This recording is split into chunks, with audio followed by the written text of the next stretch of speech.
iwan. Ma'am, kaya alam mo napansin, ngayon lang. Okay? Ngayon lang. In fairness, hindi ko to na habol ha. Ako, pag eto tinanong sa licensure exam, panalo to.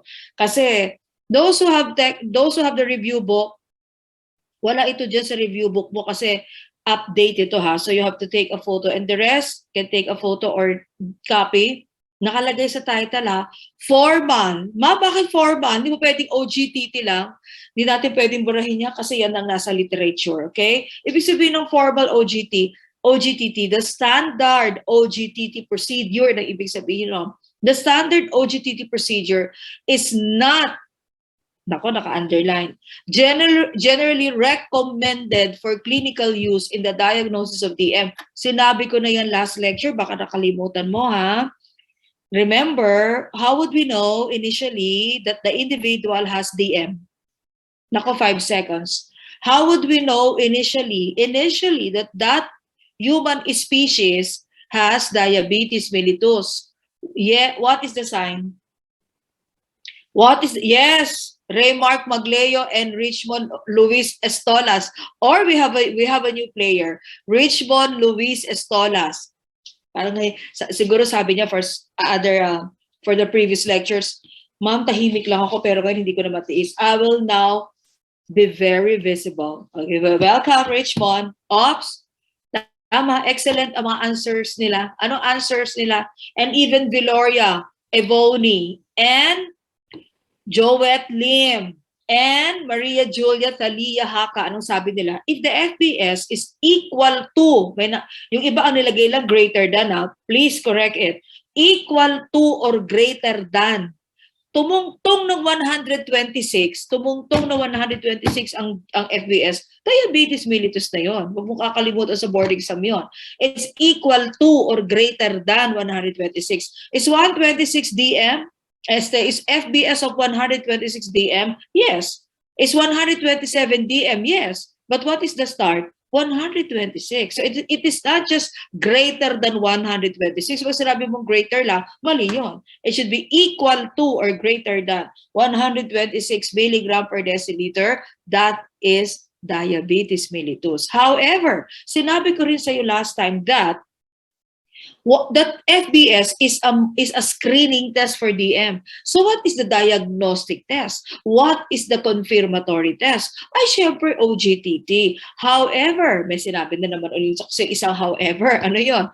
If the FBS of the person in more than one testing is already 126 FBS, hindi mo na kailangan painumin pa ng 75 grams because you are going to compromise the health condition of the patient. So, ma'am, sino na po pinapainom ng 75 gram glucose? Those in the category of impaired fasting glucose. Ano pa? Those suspected GDM.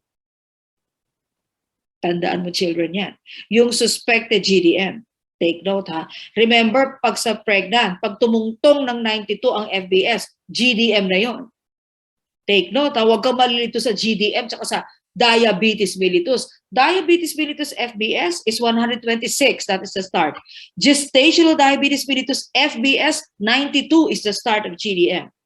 For non-GDM, 126. Basahin mo mahigi yung question.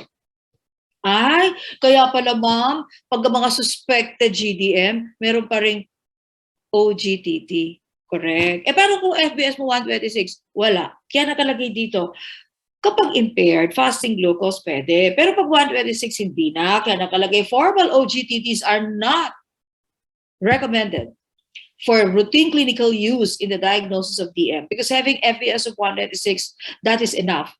Except kapag ang pasyente po ay is under the category of cystic fibrosis related diabetes. Oh my goodness gracious. Remember that cystic fibrosis related DM is under other types of DM, auto DM. There is a requirement here. Annual screening with a 2-hour 75-gram OGT, 75-gram glucose. Bakit nakalagay opening close parenthesis 1.75 gram per kilogram? Children, kanino yung 1.75 gram of glucose per kilogram body weight of the patient? Sino po ang binibigyan ng ganyang glucose load? Children, sabi ni Richmond Luis Estolas. Ma'am, ibig mo sabihin ang cystic fibrosis-related DM, the onset is early onset. Ibig sabihin ng early onset, nasa kategory pa lang ng children, wala pang 19-year-old. Meron na siyang CFDM, cystic fibrosis DM. Para nalaman yon.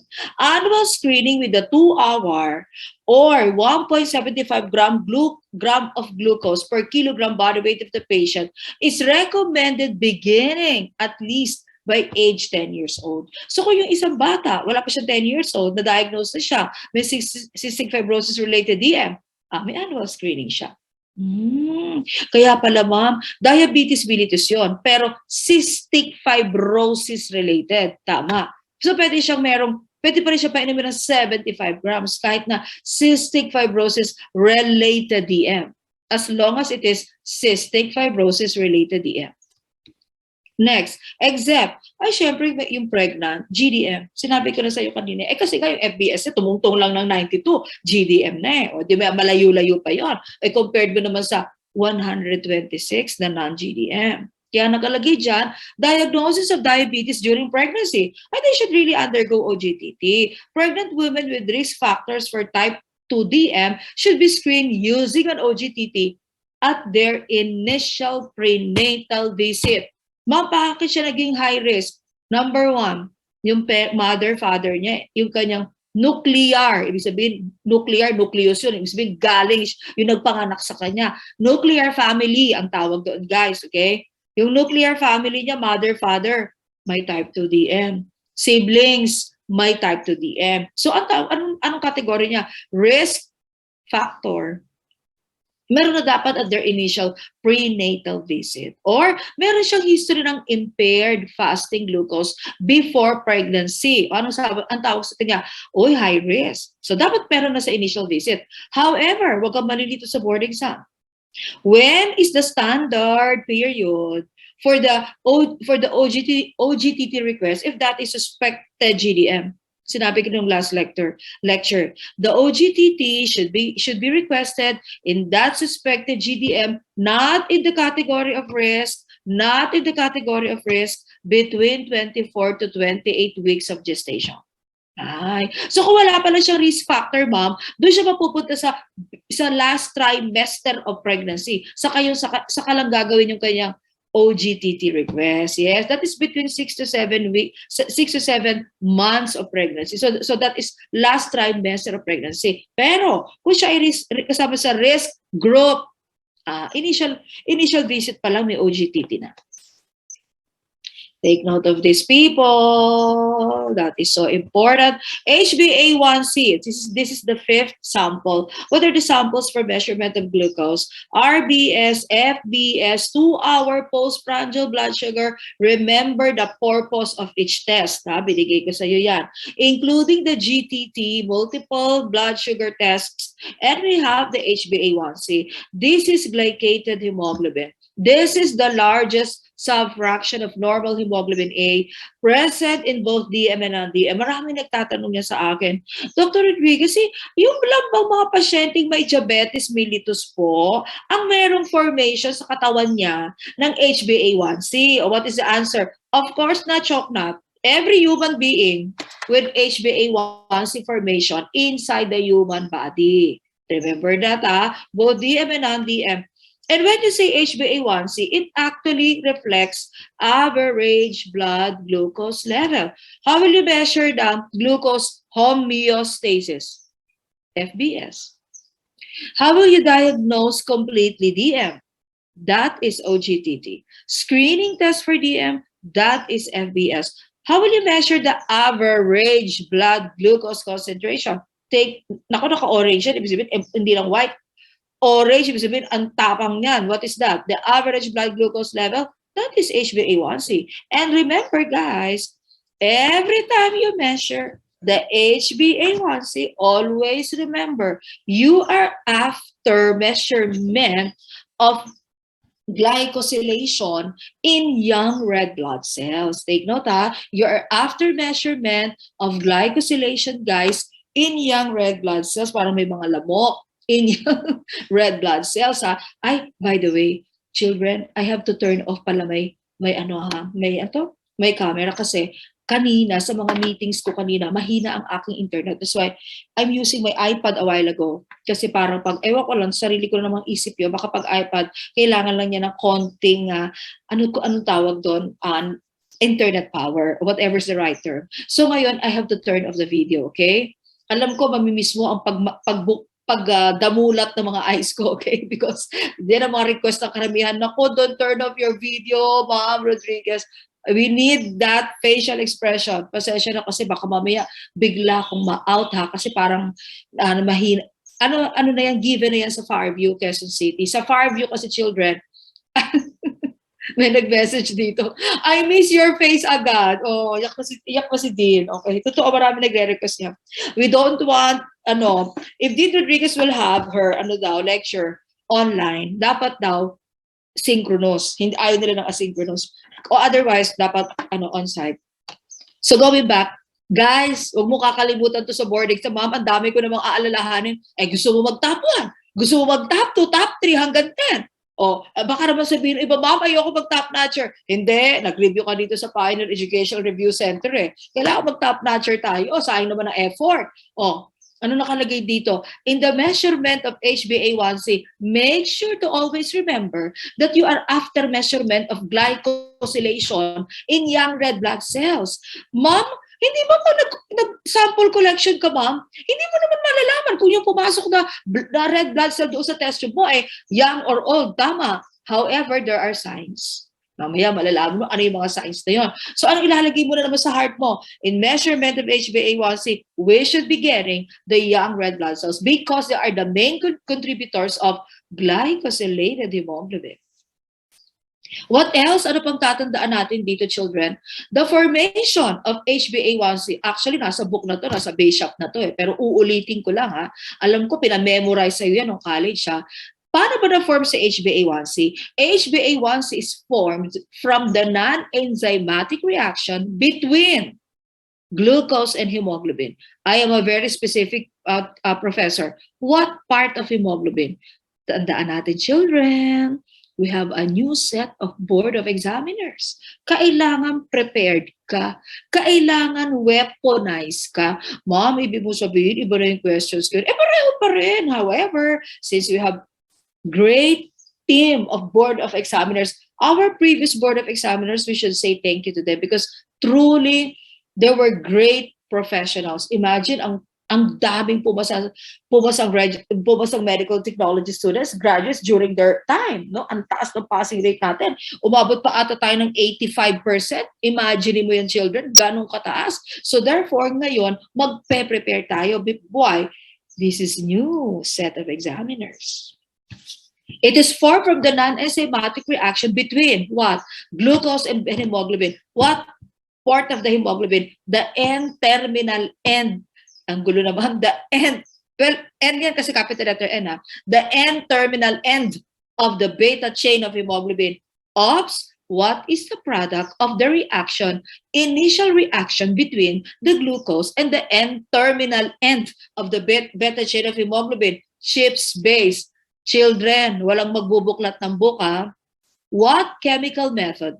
What is that chemical method I mentioned in our lecture last time? That the product between the reaction of glucose and the reagent in that chemical method is Schiff's base.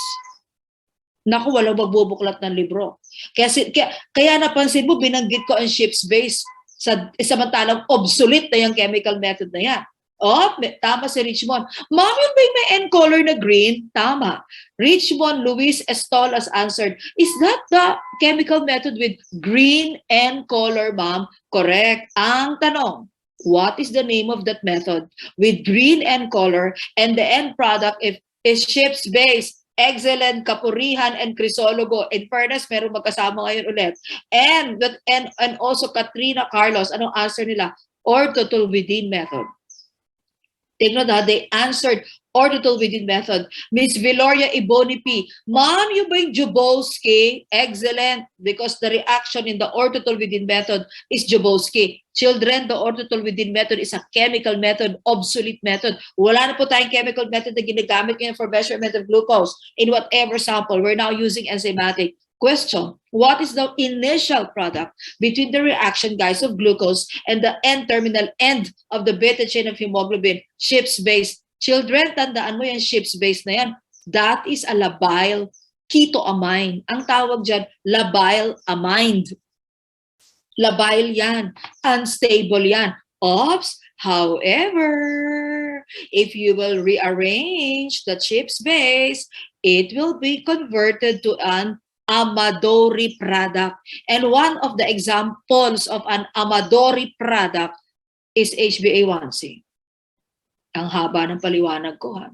Ma'am, ibig mong sabihin, there are two reactions involved in the formation of HbA1c. Tama. What is the first reaction? You produce a Schiff's base. What is the second reaction? You produce Amadori product. Ma'am, sabi mo si Schiff's base, unstable amine. Yes. So what is HbA1c? That is a stable ketoamine. That is a stable ketoamine. What else? And what is the diagnostic significance of HbA1c? Children, if the FBS is the screening test for diabetes mellitus and the OGTT is the confirmatory test and diagnostic test for DM, this is the monitoring test for diabetes mellitus patients. Why monitoring test? Because it monitors long-term glucose control or it monitors success of treatment among diabetes mellitus patients. Huwag mong kalilimutan, it monitors long-term glucose control. Next question. Ma'am, how long is the long term? Blood should be drawn 2 months to 4 months after diet and medication. Ay, kaya pala sinabi mo dyan, ma'am. It monitors success of treatment. How long? Oops, halimbawa ngayong araw na to, may pasyenteng nagpa-check, may taong nagpa-check up. Lumabas ang FBS niya, 178 mg per deciliter. Ano sabi ni Dr. Naku, pangalawang test na natin to, 178 pa rin. Yung FBS mo last week, it was 177. Today, it is 178. In short, you are a diabetes mellitus patient. Ma'am, bakit inulit? Ayaw maniwala ng pasyente na may diabetes mellitus siya. Kasi wala naman daw siya na-feel. Kasi naman yung 3-piece na yan will only come out if the FBS or RBS is 200 or more than. If it is less than 200, wala ka ma-feel na 3-piece kaya hindi ka naniniwala sa result ng laboratory. Oops, ano sabi ni Doctor? Simula ngayong araw na to, you will start your treatment. Ano sabi ni Doctor? Ganito lang kadami ang kakainin mo. Pinakitaan siya ng picture. Ilan lang, gano'n lang kadami sa plate. Pangalawa, you have to take metformin. Sabi ni Doctor. Okay, sabi ni Doctor, you have to come back after 60 days. Bakit, Doc? We will check if you follow medication and diet. So therefore, according to me, ako lang to guys, ako lang. Anong tawag ko sa HbA1c?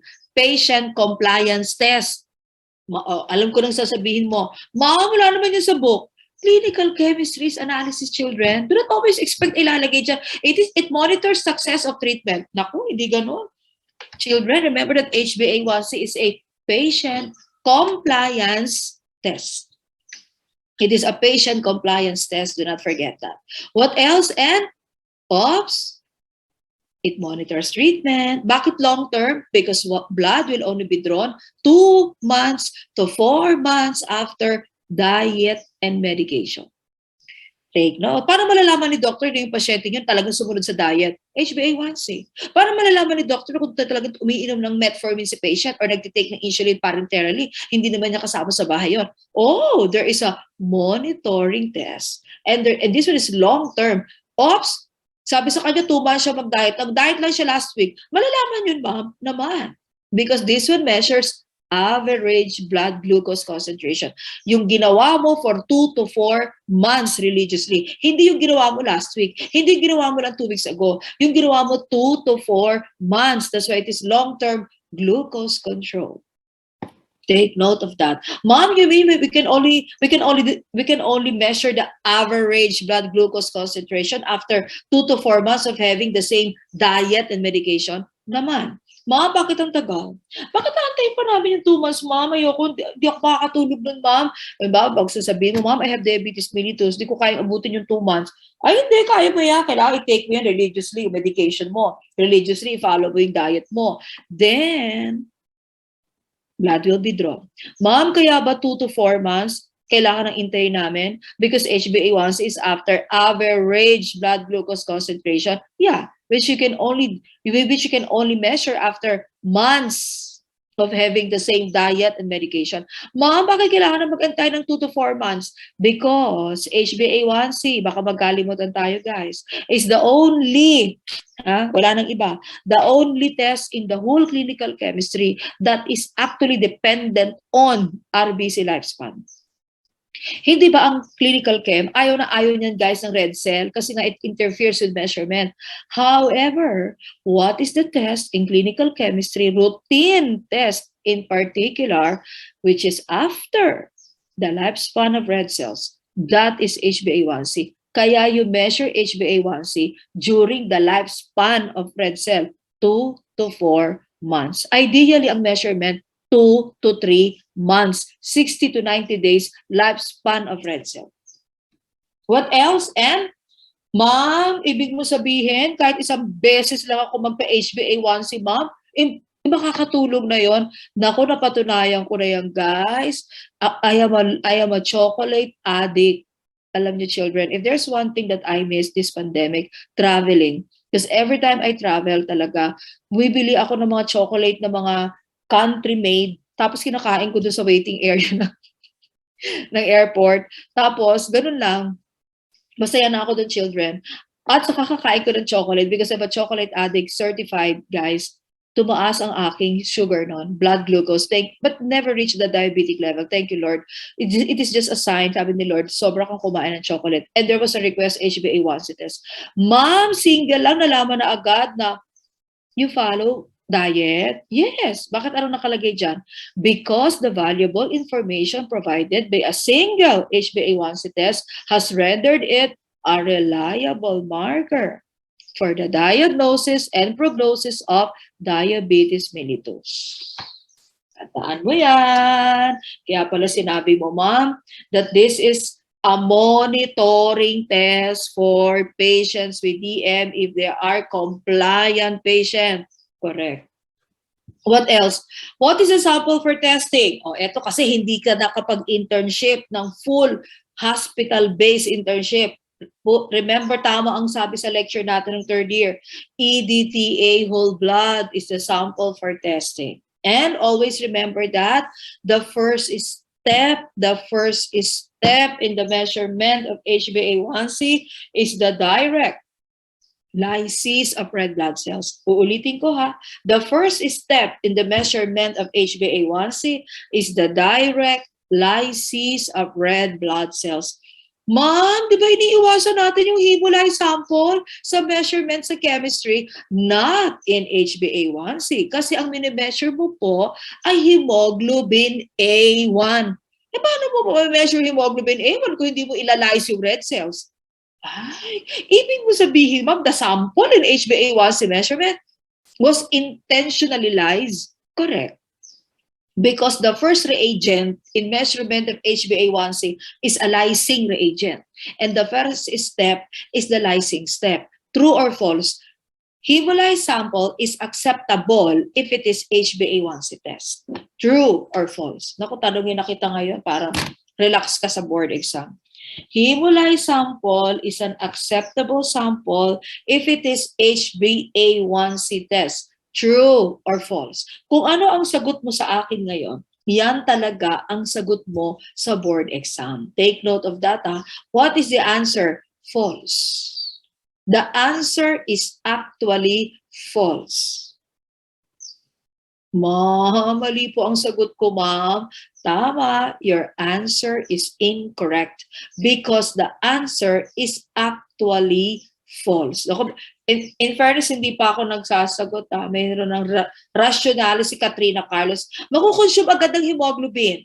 Naku, in fairness, may tapwa na. Sabi ng iba, sino ba yung Katrina Carlos na yan? Panay ang sagot. Okay, so eto. Alam nyo guys, kung face-to-face ito, napakasaya nito. Kasi yung lagi nag-answer, tinitignan niya ng mga students, sabi niya, ikaw pala ha. Ikaw pala ang sagot ng sagot kay madam ha. Nako, talaga magkikita tayo sa board exam.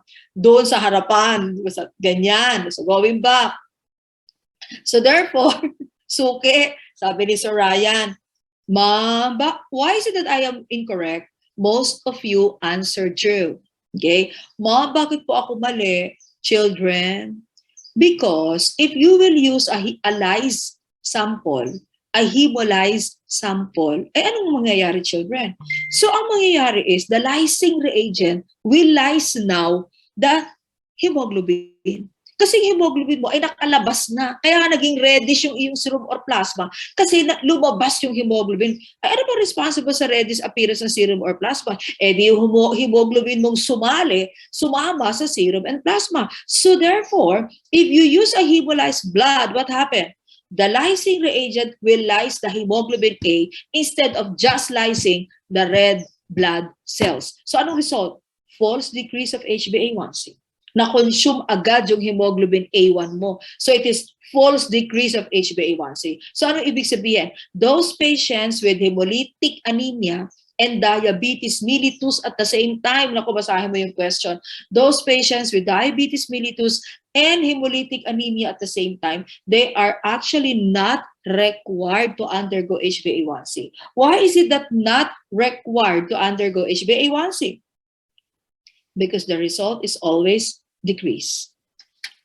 Take note of that. What else? What are the methods for measurement? Yung mga may book, pakitignan po, dagdagan ng mga nakasulat dyan. These are the new methods for measurement. Dati HPLC lang, tsaka affinity chromatography. Yun lang dati dalawa. Ngayon meron ng bago. May immunoassay na, may electrophoresis pa, may enzymatic pa. And there is now point of care test, which is a cassette-based immunoassay. Take note. Chromatography is either ion exchange, HPLC, or boronate affinity. Reference method, diabetes control in complications trial, DCCT. That is the reference method. Take note. And interpretation of result. According to CDC and American Diabetes Association, yan po ang sinusunod din natin sa licensure exam, yung sinasabi ng CDC people. How do we interpret result? If the result of the HbA1c test is between 5.7 to 6.4%, what is the interpretation? Not yet diabetes mellitus, but you are going there. Anong tawag doon? High risk pre-DM. Take note. High risk pre-DM. So what is ideal? Less than ideal is less than 5.7%. Then what is diabetes mellitus? 6.5% and greater. Guys, tandaan mo ang HbA1c reported in percent. What else? High HbA1c. Ma, bakit 6.5% yung HbA1c ko? Yung FBS ko, ma'am, twice done, 82 lang. Ganon, pagpa-check up mo, baka meron ka iron deficiency anemia. Or baka naman during sample collection, there were higher older red blood cells. Yan pala yung sinasabi mo, ma'am, na malalaman din kapag hindi naman pala diabetes mellitus. Children, remember this. The usual rule is that if there is HbA1c request, there should be FBS and not the other way around.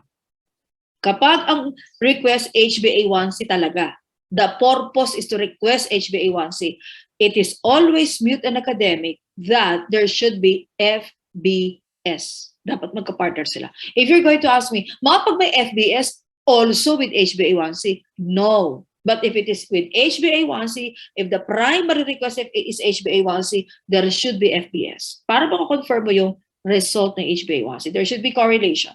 Next, OPS, ma'am, yung pasyente nyo ng FBS niya 200 milligram per deciliter, 210, 188. Bakit yung HbA1c na less than 5.7? Well, probably that patient has shortened RBC lifespan disorder such as hemolytic anemia or any other hemolytic disease. Take note. Next, and example, bibigyan kita ng example ha.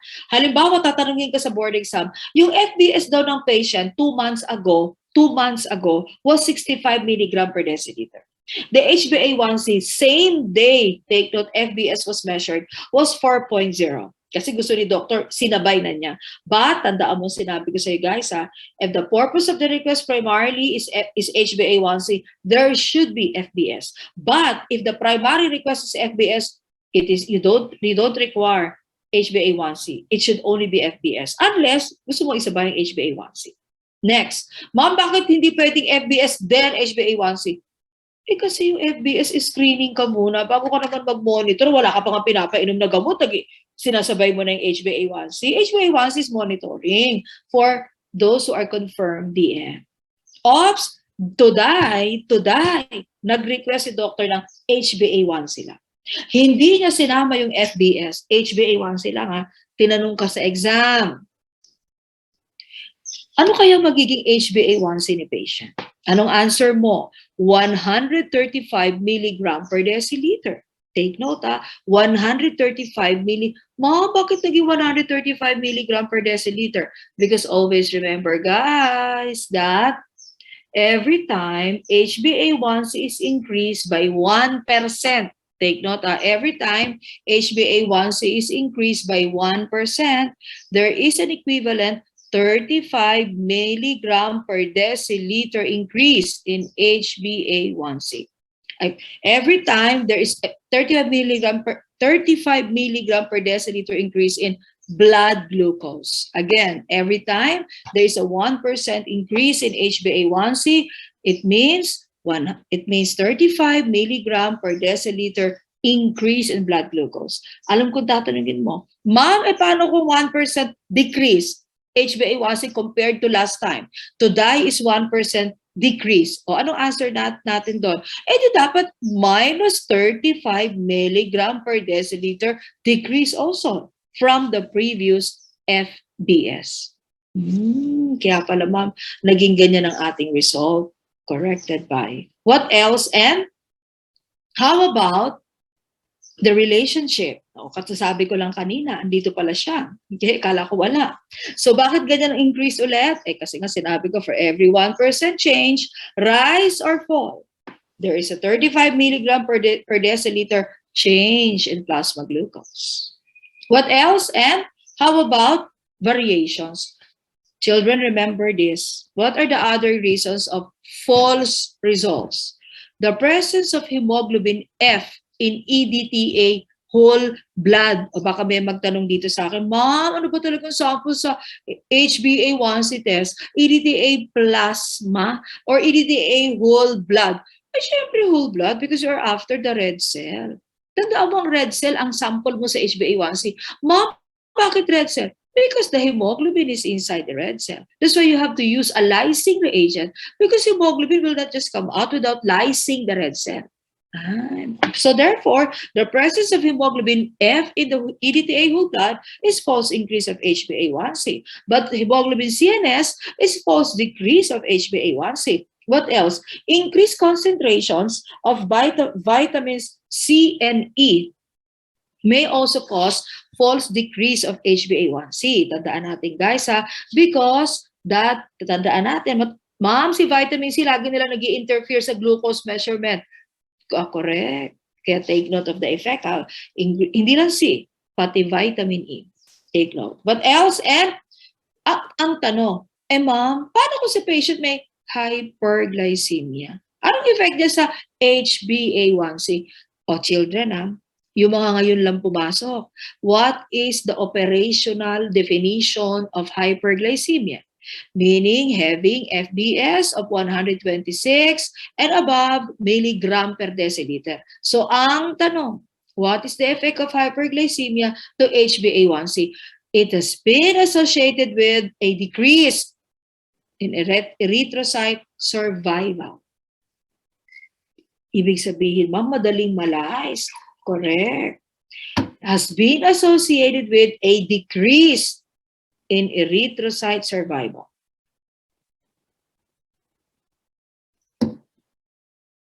Huwag kalimutan.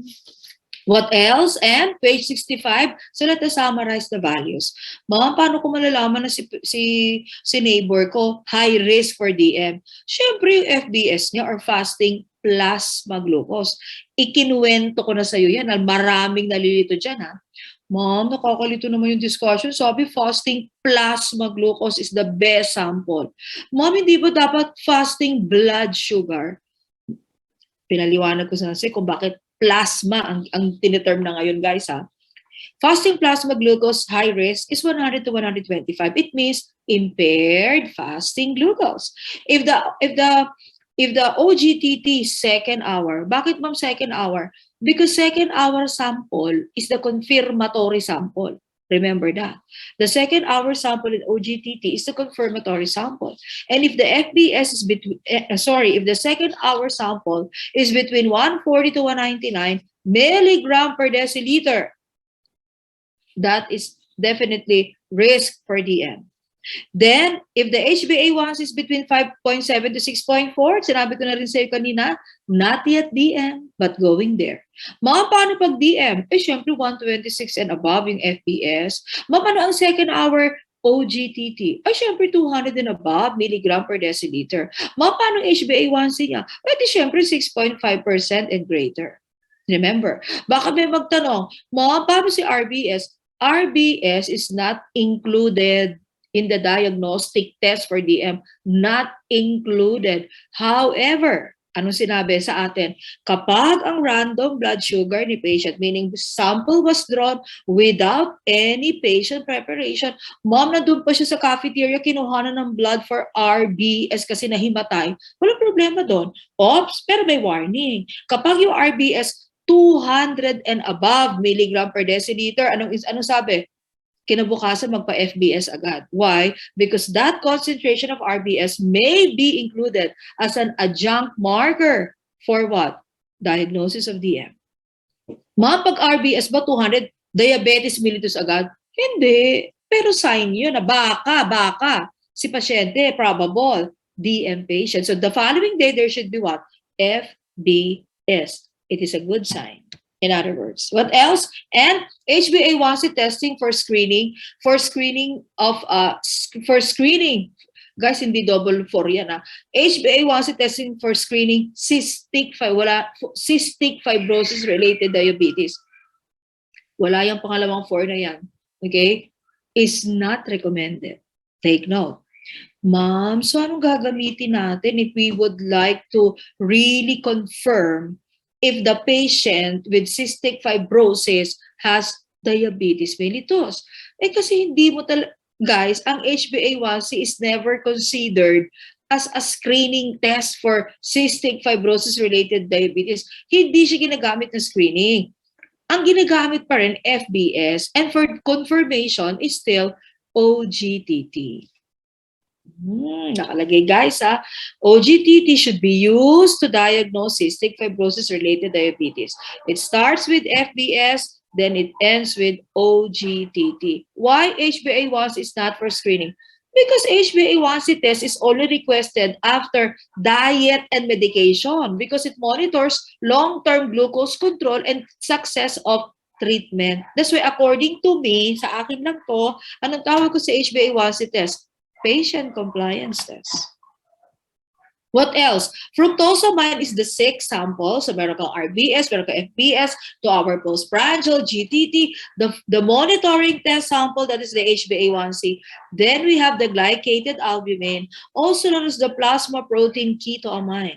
That is fructosamine. Children, this one monitors short-term glucose control. How short is the short term? 3 to 6 weeks. If you would like to determine patient compliance after 8 weeks of diet and medication, what is the test that should be requested? If you would like to determine glycemic control and treatment and compliance after 8 weeks of diet and medication. What is the answer? Richmond Luis Estolas, HbA1c. Excellent. Kasi ang sinabi ko kanina, guys, 2 to 4 months. So what is the equivalent of 2 months? 8 weeks. So excellent, Richmond. That is the answer. And Mr. Tabunot, that is also the answer. Okay, Christian Joshua Tabunot, HbA1c.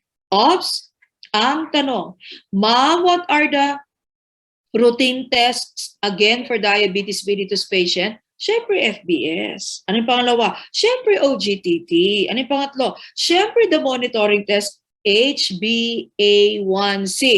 So if you will ask me, kasi di ko nakapag-internship ng full blast 12 months, ma'am, si fructosamine po, hindi, not routinely requested for monitoring DM patient. No. Because the routine monitoring test is HbA1c.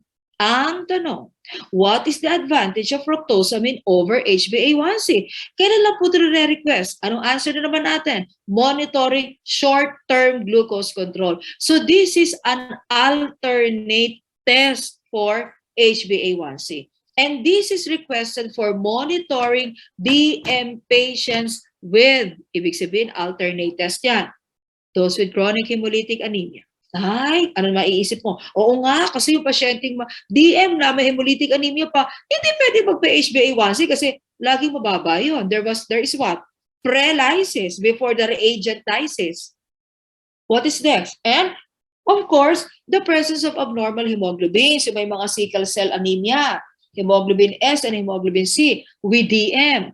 Nakalagay dyan for monitoring DM patients with underlying conditions, and also those with shortened RBC lifespan disorder. What else? And mahaba kasi fructosamine, tinawag pong glycated albumin because it depends on the lifespan of albumin in plasma, which is 3 weeks. Take note. That's why hypoalbuminemia is low fructosamine. These are the methods for measurement of fructosamine children. Ito yung mga bagong methods natin. Dagdagan natin yan, immunoassays. Siyempre na dyan pa rin chromatography, the affinity, the ion exchange, the HPLC, and enzymatic.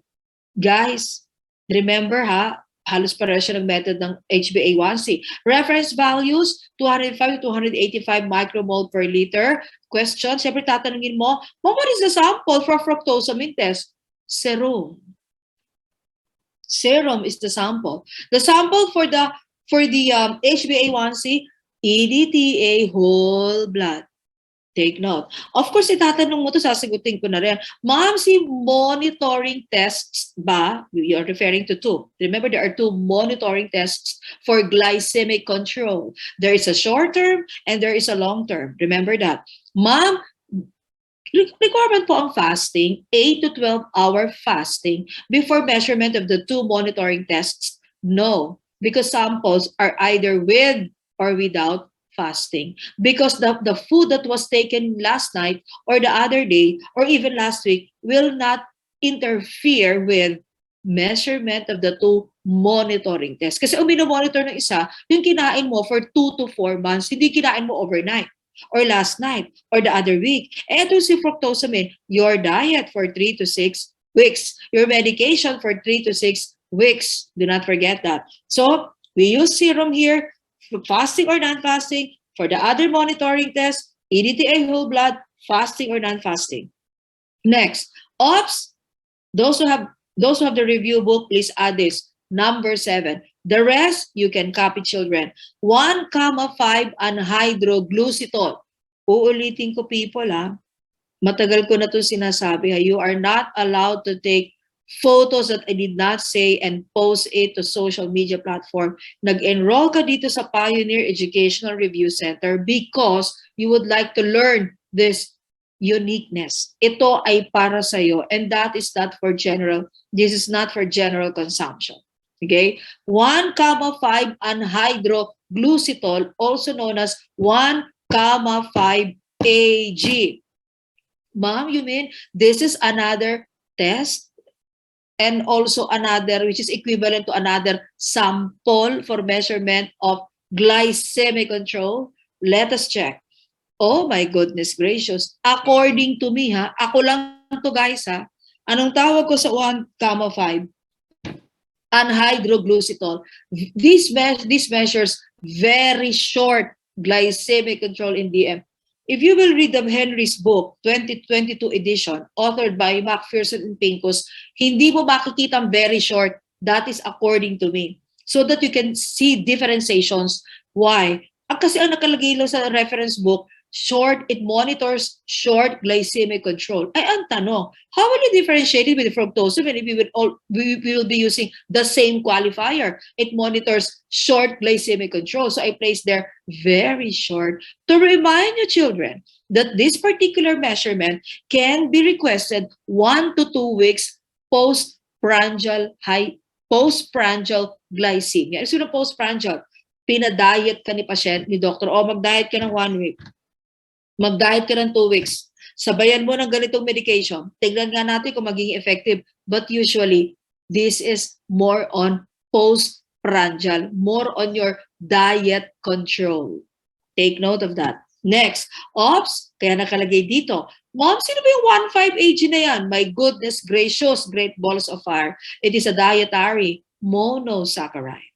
Tandaan ng nakalagay, children. Dietary, in fairness. Kaya pala sinabi mo, ma'am, that this is more on monitoring postprandial glycemia. Unlike the fructosamine and the HbA1c, that is patient compliance on diet and medication. This is more on diet control without medication. Tandaan natin, this one predicts changes in glycemia than A1C and fructosamine. Nawalan lang ng N, A1C and fructosamine. Take note, rapid changes. What else? OPS interpretation, if the AG is 10 to 31 microgram yan guys, a microgram per ml, that is normal. Kasi normal, talagang may glycemic control. But if that is less than 10 microgram per ml, tandaan mo sila, 1 to 2 weeks lang yan, diet control lang yan. Recent hyperglycemia. Ibig sabihin, naku, ba naman itong pasyente? Hindi talaga siya nagda-diet control. Non-compliant siya. Anong next test? OPS, if the 1,5 AG to die this morning was the measurement was less than 10, 9 to lower down microgram per ml. Tomorrow, there should be what? Fasting blood sugar. Tingnan na nga natin, baka naman DM na talaga to. Remember that. We use sample here, serum or plasma. Okay. Next, with or without fasting again, if it is measurement of 1,5 AG. What is next, children? Then, ketone test, page 69. Okay? It is, so, oops, bago tayo matapos, Mom, are you saying there are 7 samples that can measure glucose equivalent to 7 different tests? Correct. Guys, binigay ko sa iyo ang purpose ng bawat test, Very important yan. And remember also, please take note that the 1,5 AG also measures diabetic complications. Ibig sabihin, pag sobrang mababa na yung 1,5 AG mo, less than 9 and below, naku 2 na lang, naku 1 na lang. Ano ibig sabihin nun, guys? Kung diabetes mellitus patient yon, that is very prone to diabetic complications, retinopathy, nephropathy. That's why this is also a very important test. Do not forget that. And also remember that the HbA1c test also can determine diabetic complications. Lalo na if the HbA1c is so high, 6.5 and greater. What else? So what is ketone test? Well, it is recommended when plasma glucose reach 300 milligram per deciliter, especially FBS.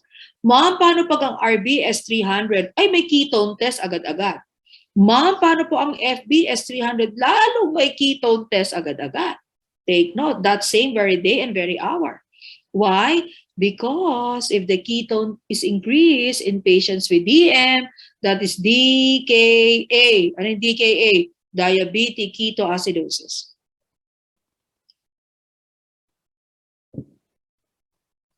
Children, when you say diabetic ketoacidosis, obviously, what is the blood pH of that person with diabetic ketoacidosis? Decrease. Acidosis. Question. What is the cause of that low blood pH among patients with diabetic ketoacidosis? Is it hyperglycemia? Is it ketonemia? Or is it both? What is the cause of low blood pH in patients with diabetes mellitus? Is it because of hyperglycemia? Is it because of ketonemia? Or is it both? Actually, the answer is because of ketonemia. Because of the rise of ketone bodies. Remember that ketone bodies are definitely acidic in nature. Why? Because tandaan, di ba tinulungan sa atin guys, di ba? Because remember there are 3 forms of ketone bodies. The first is beta hydroxybutyric acid, the most abundant form of ketone bodies, followed by acetoacetic acid. And the last is acetone. Huwag kalilimutan yan. The last is acetone. Sabi na, laging sinasabi yan guys. Sabi nga, di ba, 78% of ketone body is beta-hydroxybutyric acid. Then we have acetoacetic acid.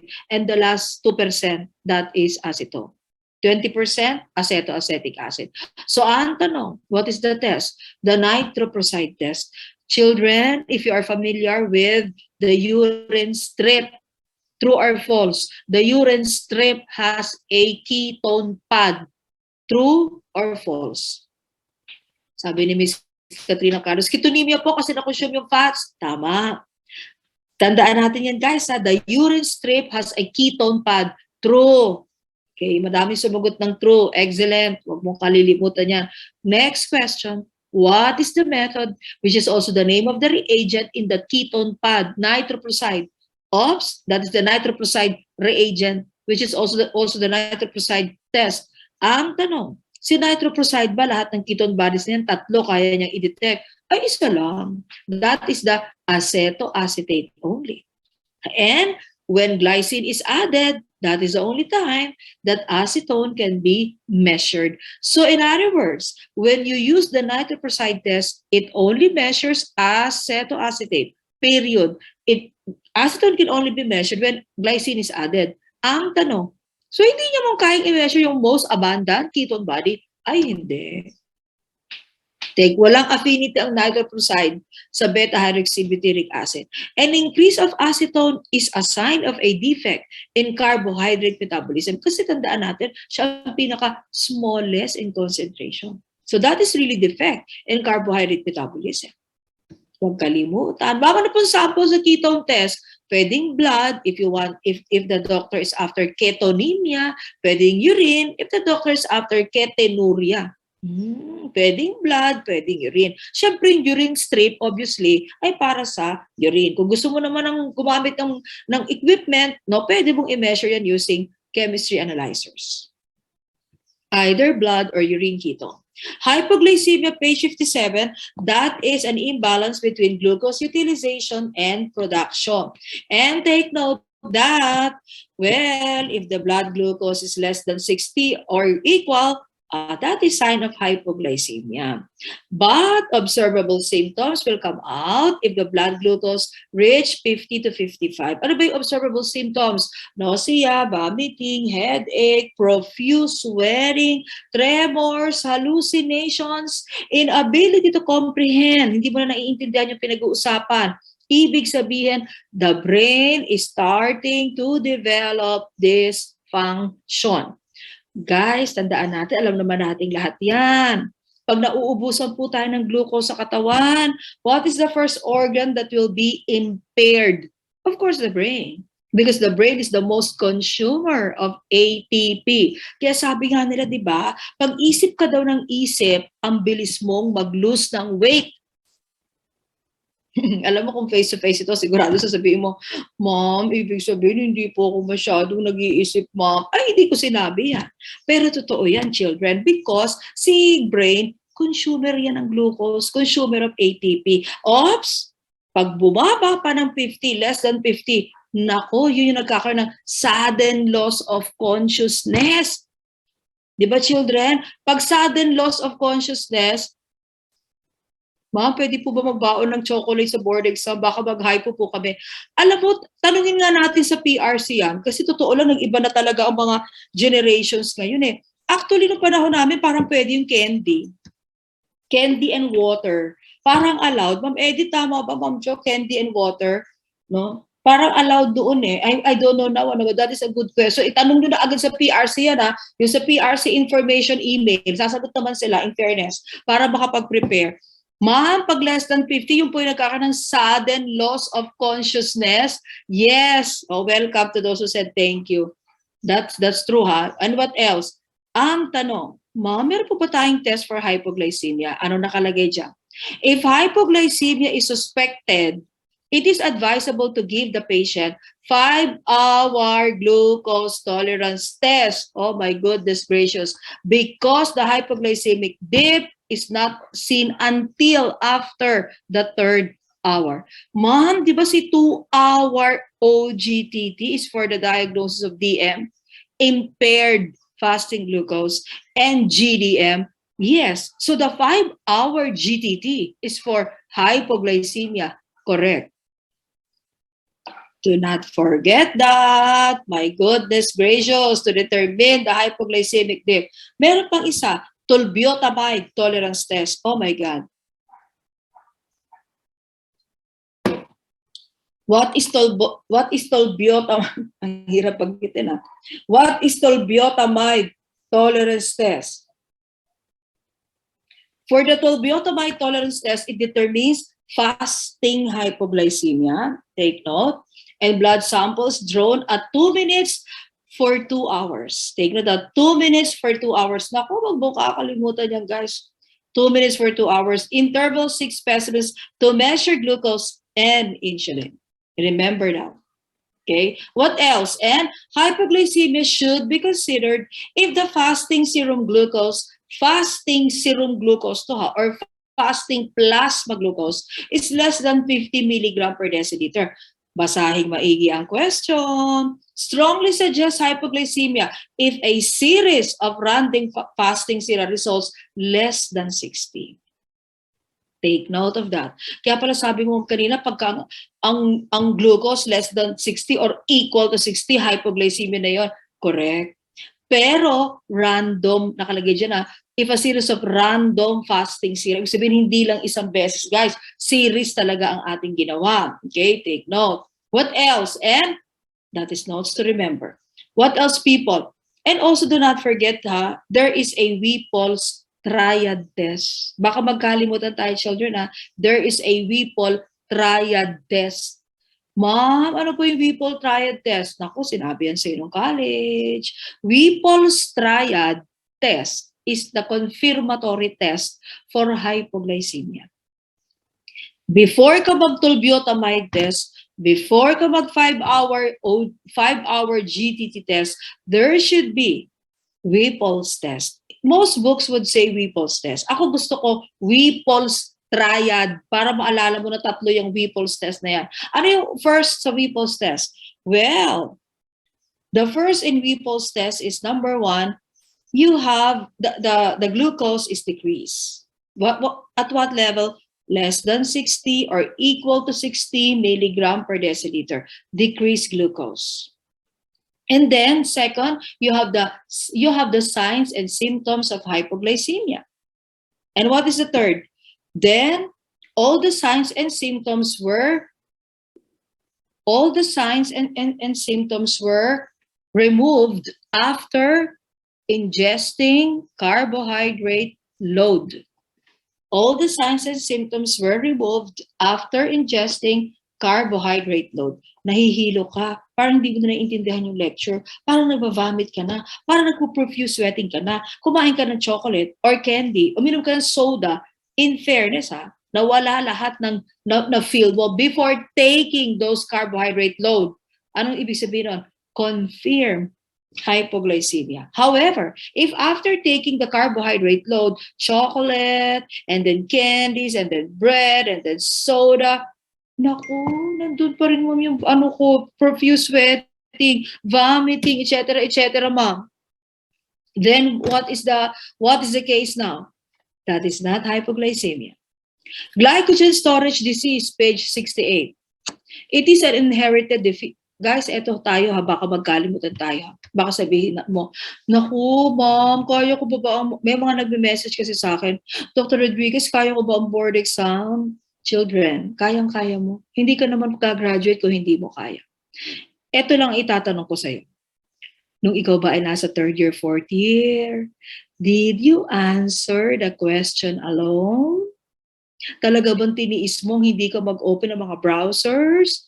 Pagkasagot mo, ma'am, para paminsan-minsan. Kasi ma'am, na-stress na ako because everybody is sick in the family, ma'am. I just wanted to finish this semester. I just wanted to finish this course, ma'am.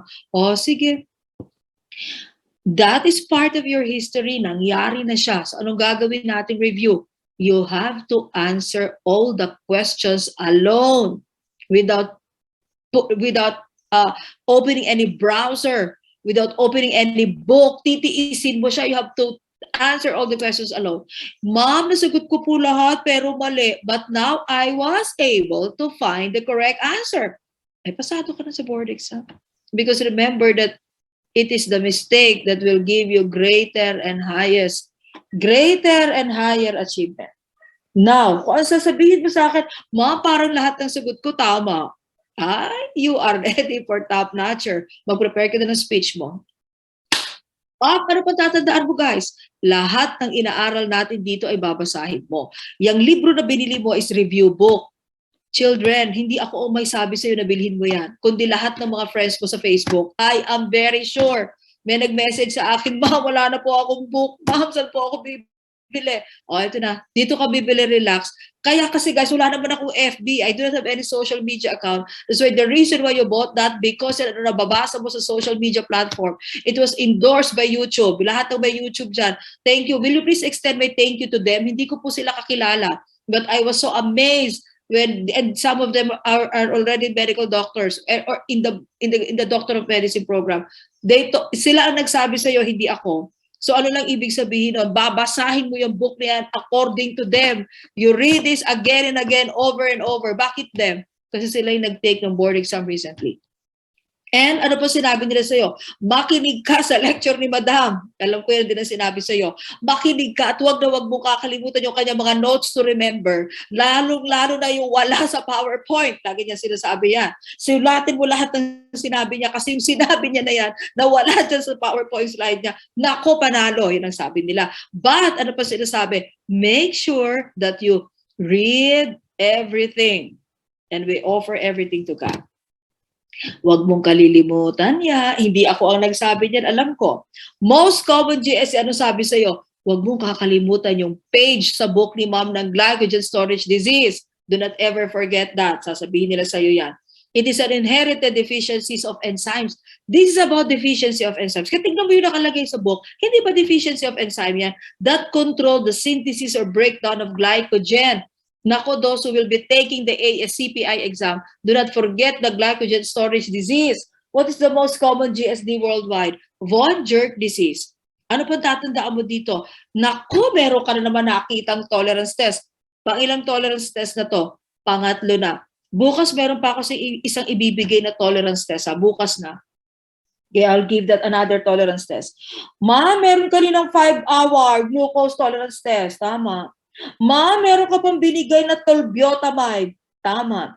Ma'am, meron ka pang binigay ngayon na IV galactose tolerance. Tama. Children, dalawa ang klase ng OGTT na binigay ko sa iyo, 2-hour at saka 5-hour. Huwag mong kalilimutan yan. Then, meron ka pang IV galactose tolerance test. Huwag kang malilito sa IV-GTT.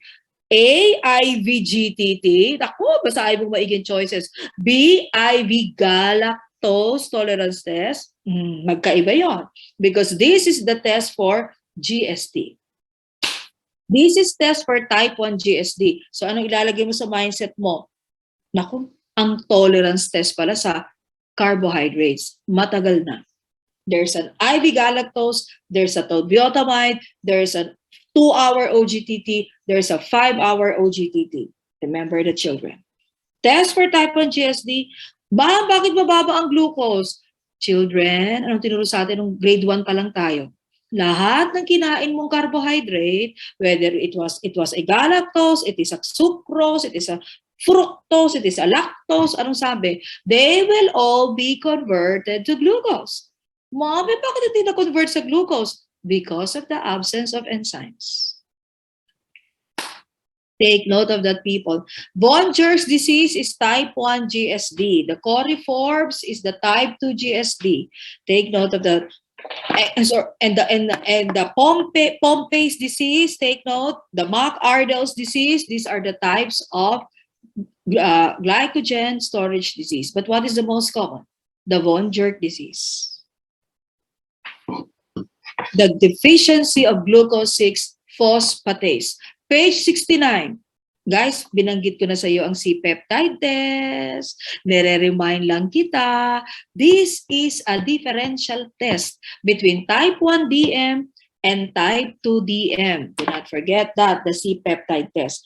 Oops, walang buklatan ng book, walang buklatan ng notes. What is the expected result of the C-peptide test if that is type 2 DM?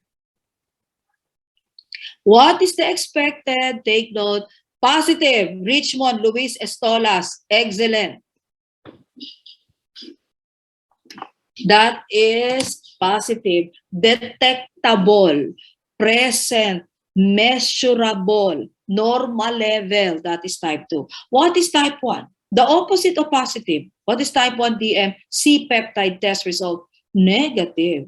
0. Undetectable. Take note, not measurable. If it is present, low concentration. So page 59 says it is formed during the conversion of proinsulin to insulin and reliable indicators for pancreatic and insulin secretions. Take note of that. And this would also monitor individual responses to pancreatic surgery. I-emphasize ko lang, mention ko na yun last time, okay? Fasting serum po, 8 to 12 hour fasting. Then we have immunometric assay. Then decrease is absolute insulin deficiency. Hindi nga lang decrease, 0 pa nga minsan. Kaya nga decrease or undetectable. Ma'am, ganun palang ibig sabihin nun. Correct. That is the reference value. And normal ratio of C-peptide to insulin is 5:1 to 15:1.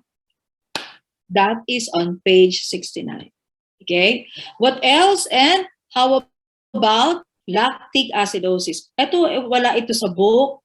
Those who have it, the rest, isusulat nyo ito, guys. No, isusulat or you want to take a photo. First, what is lactic acidosis? Mamaya ka na if you would like to take a photo, mamaya na ha para isahan. It is excessive accumulation of lactic acid in plasma, either due to what?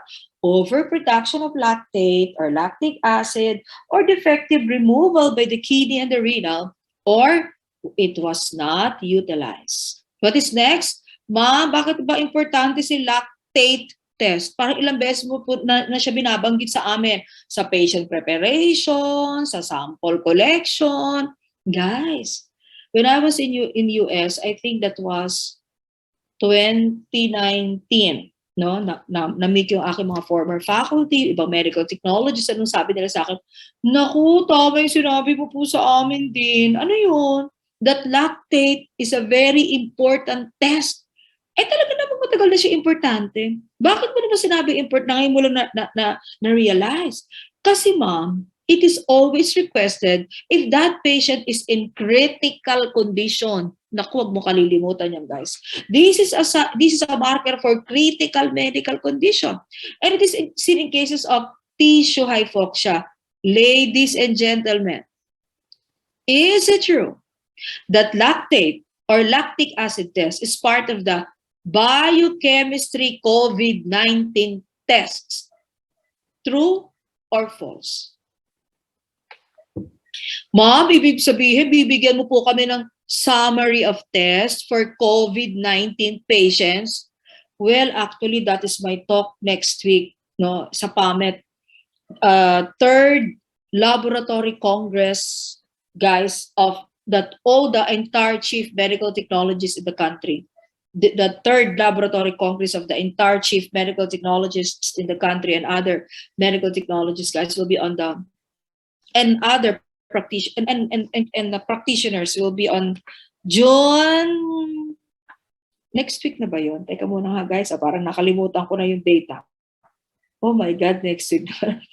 Next week, okay?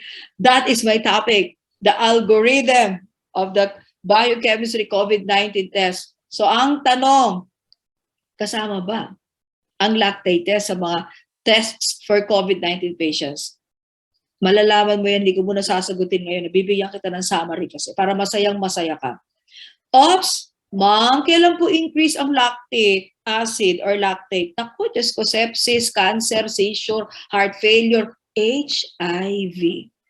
Poisoning, carbon monoxide poisoning is an example, children. Okay? Vitamin deficiency and even overdose of antiretroviral drugs and metformin, including uncontrolled DM.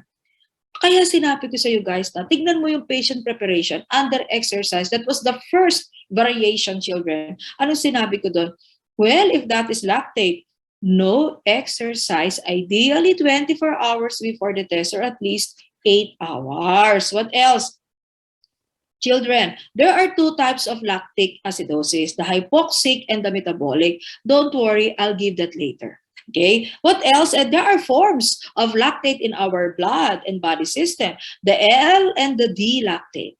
Next question. Ma'am, anong mostly pinuproduce ng tao? Levorotatory-form. What is that? The L lactate. Take note. What else? And reference level is 2.7 to 13.5 milligram per deciliter. And let me compute the conversion factor. Ganun talaga. Pag kino-convert mo pag kinukuha mo ang conversion factor, kasabay na sa discussion. O, diba? Ayan na siya. Malapit ko nang makompute. Teka lang, children. Sisiguraduhin ko lang na tama. Excellent. What is the conversion factor to make it millimole per liter? Times 0.111. Again, times 0.111 to make it millimole per liter.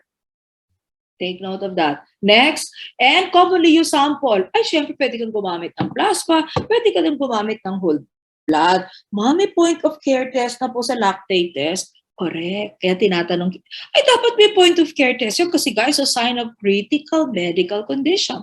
Optional sample. Oh my gosh. Ibig mo sabihin, ma'am, ang lactic acid pwedeng umabot sa brain naman, cerebrospinal fluid. Do not forget that, people. Is the optional specimen. Ma'am, ano po ibig sabihin ng D-lactate? Dextrorotatory-form. Guys, mali yan. Ito ang tama ha. Dextrorotatory-form. Dextrorotatory-form. Kulang ng word ng letters yan. Dextrorotatory-form. That is the D-lactate. Next, and remember that ano ma'am, ano yung nasa taas na yan? Wait lang. Tatanggalin natin ang mga dapat tanggalin. Ay, yun ang natanggal. Okay. That is actually pyruvate.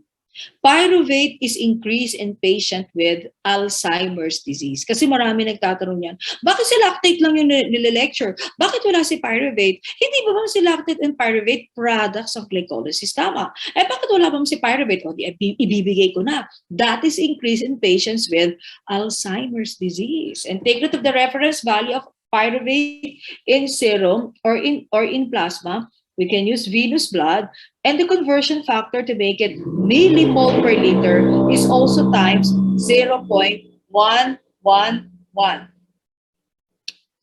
Okay, pasensya na sa noise, guys. Okay. What else? How about patient preparation? Avoid exercise at least 8 hours. Alam mo na kung bakit. Sample collection, naku, sinabi ko na sa yan, what is the test and the only test in the whole clinical chemistry so far? You don't apply tourniquet. The only test without, take note, you don't apply tourniquet. Take note of that. Huwag kalilimutan, that is lactate. Then, commonly used sample, grey top, sodium chloride, and oxalate. If you want to measure lactate, guys. And enzymatic method, lactate oxidase is the method. Ma'am, paano malalamang may sepsis? Ayan, greater than 18 milligram per deciliter. What is the critical level, guys? Greater than 45 milligram per deciliter. Bakit ko nilagay yung sepsis? Guys, tanda dito sa board exam ha. In other countries, but not in the Philippines, but generally speaking, guys, in other countries, because yan ang nakalagay sa recommendation. If the patient is suspected with septicemia, it should be blood culture and lactate test. Write it, please. If the patient is suspected with septicemia, those who are future medical doctors in this platform, yan ang practice sa ibang bansa, especially in US. Okay? That's why they said, kaya pala ni-lecture sa amin dati yun ni Dean Rodriguez, ni Ma'am Rodriguez na dapat, tandaan namin na ang lactate indication of sepsis, yung lactic acid increase. Because truly in other countries, children, routine po ang blood culture and lactate. Routine, magka-partner yon. If there is a blood culture test, there should be lactate. Yun ang magka-partner, guys. Huwag kalimutan. Then, take note. That is so important. Okay, what else? And how about two types of lactic acidosis? The first is the most common, the hypoxic lactic acidosis, and this is associated with decreased oxygenation. Ayan yung sepsis. Ay, ang tawag ko na doon, ma'am, hypoxic lactic acidosis. Oh, yes, do not forget that. And also heart diseases like myocardial infarction or severe congestive heart failure. What else? Type B is the metabolic lactic acidosis, not as common as the hypoxic lactic acidosis. Not as common. However, ano nakalagay dito? It is mostly associated with diseases. Ay, kaya pala nandun si cancer, ma'am, si diabetes mellitus, si leukemia, si liver, renal diseases, and the poisoning, alcohol and carbon monoxide, including drug intoxication. Do not forget that. Binigay ko na sa iyo ang causes, in-speciate ko pa. Sinabi ko pa at the end of the day what are the causes under hypoxic and what are the causes under metabolic. My goodness gracious, great balls of fire. Do not forget that, people. That is very, very important. Okay? What else? And how about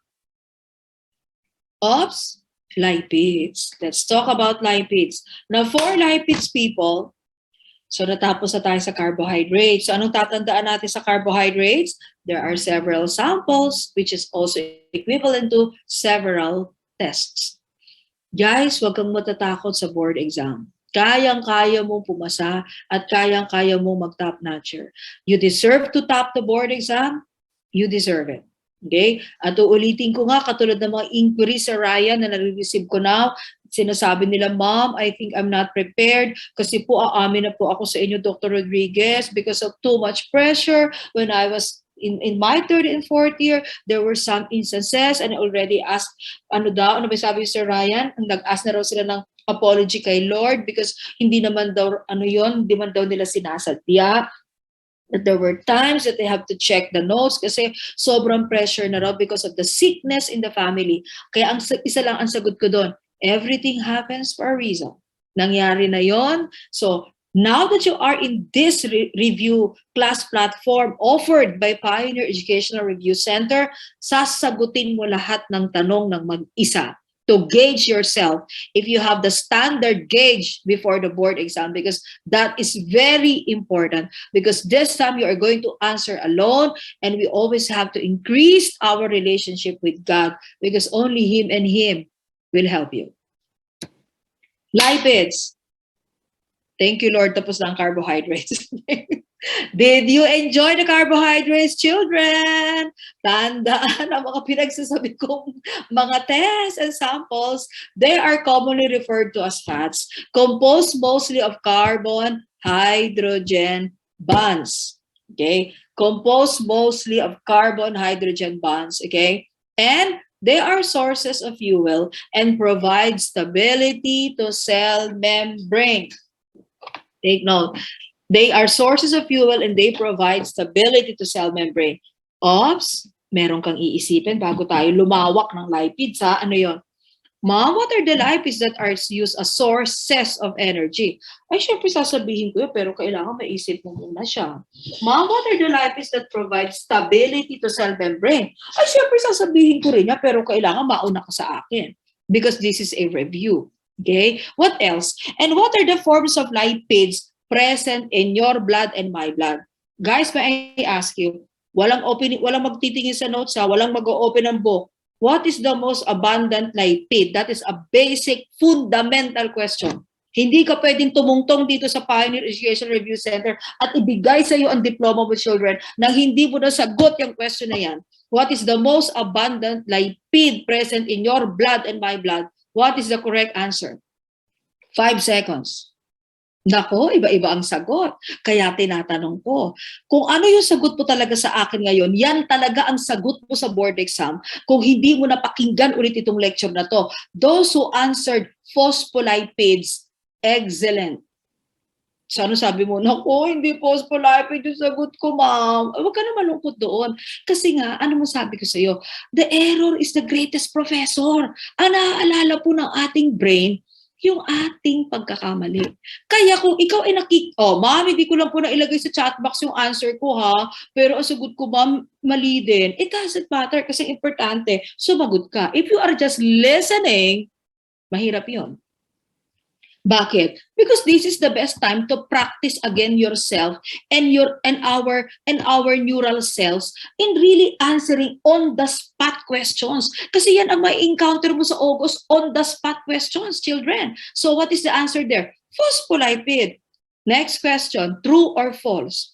Wala pa ako may sumasagot na. Relax. True or false? Phospholipid is part of the routine lipid tests. Phospholipid is part of the routine lipid tests. True or false? Nako, tandaan, ang sagot mo sa akin ngayon, yan din ang sagot mo talaga sa board exam. So, walang patumpik-tumpik yan, guys. Ma'am, ganito po ang answer ko, ma'am. Oh, what is the right answer? This phospholipid is part of the routine lipid test. False is the answer. Ops, mag-iisip ka ulit. Ma'am, sabi mo, phospholipid is the most abundant lipid in your blood and my blood 24/7. Naman. But phospholipid is not part of the routine lipid test? Yes. Ma'am, sa Philippines or forever? Ma'am, sa Philippines or universe? Sa universe, children. Hindi na sa Philippines. So, ang tanong, ay bakit hindi siya kasama sa routine lipid test? Naku, kung naka-open lang ang camera ko, kitang-kita mo yung pagka-blurt ng eyes ko, guys. Yan ang iisipin mo kasi gusto mo mag-top notcher sa board exam, gusto mo mag-top 1.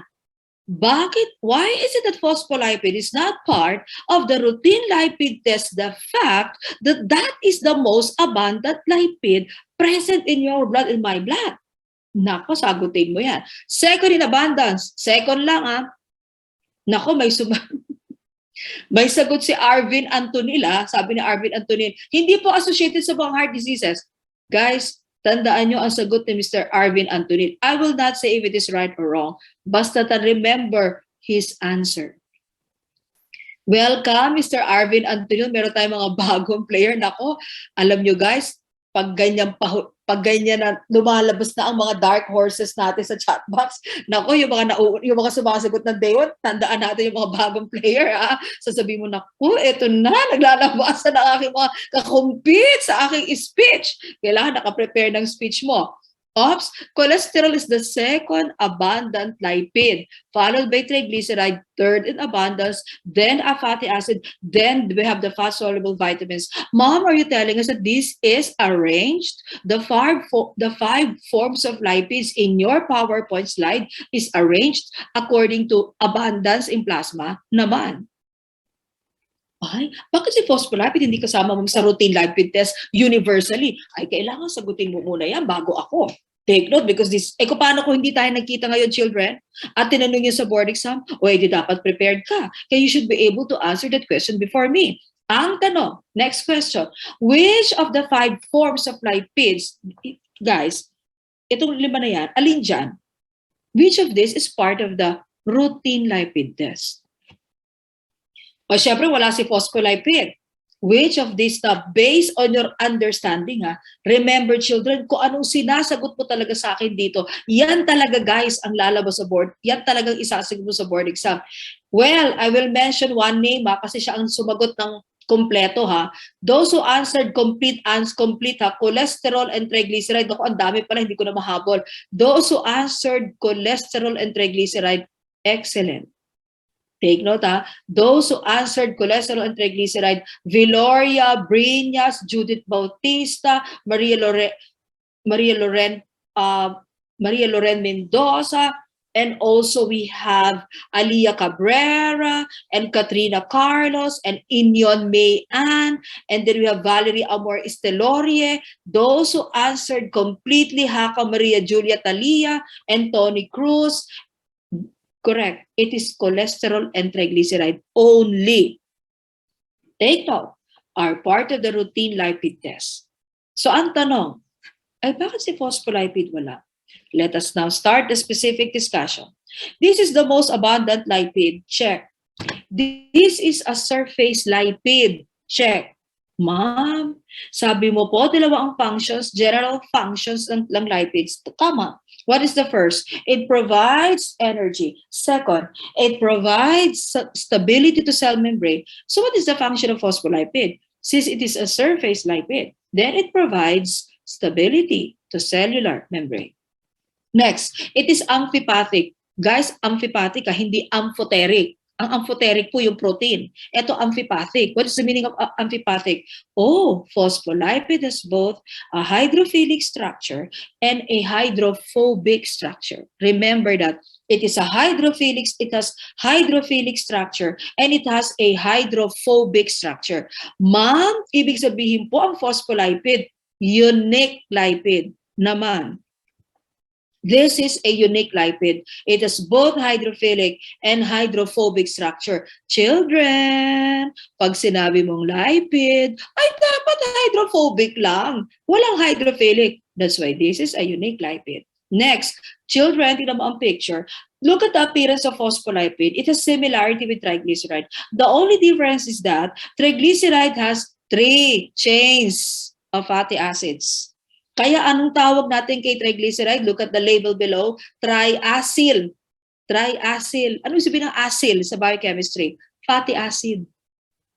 Naku, alam ko na sabihin mo, ayun pala yun. Yes, because it has 3 chains of fatty acids.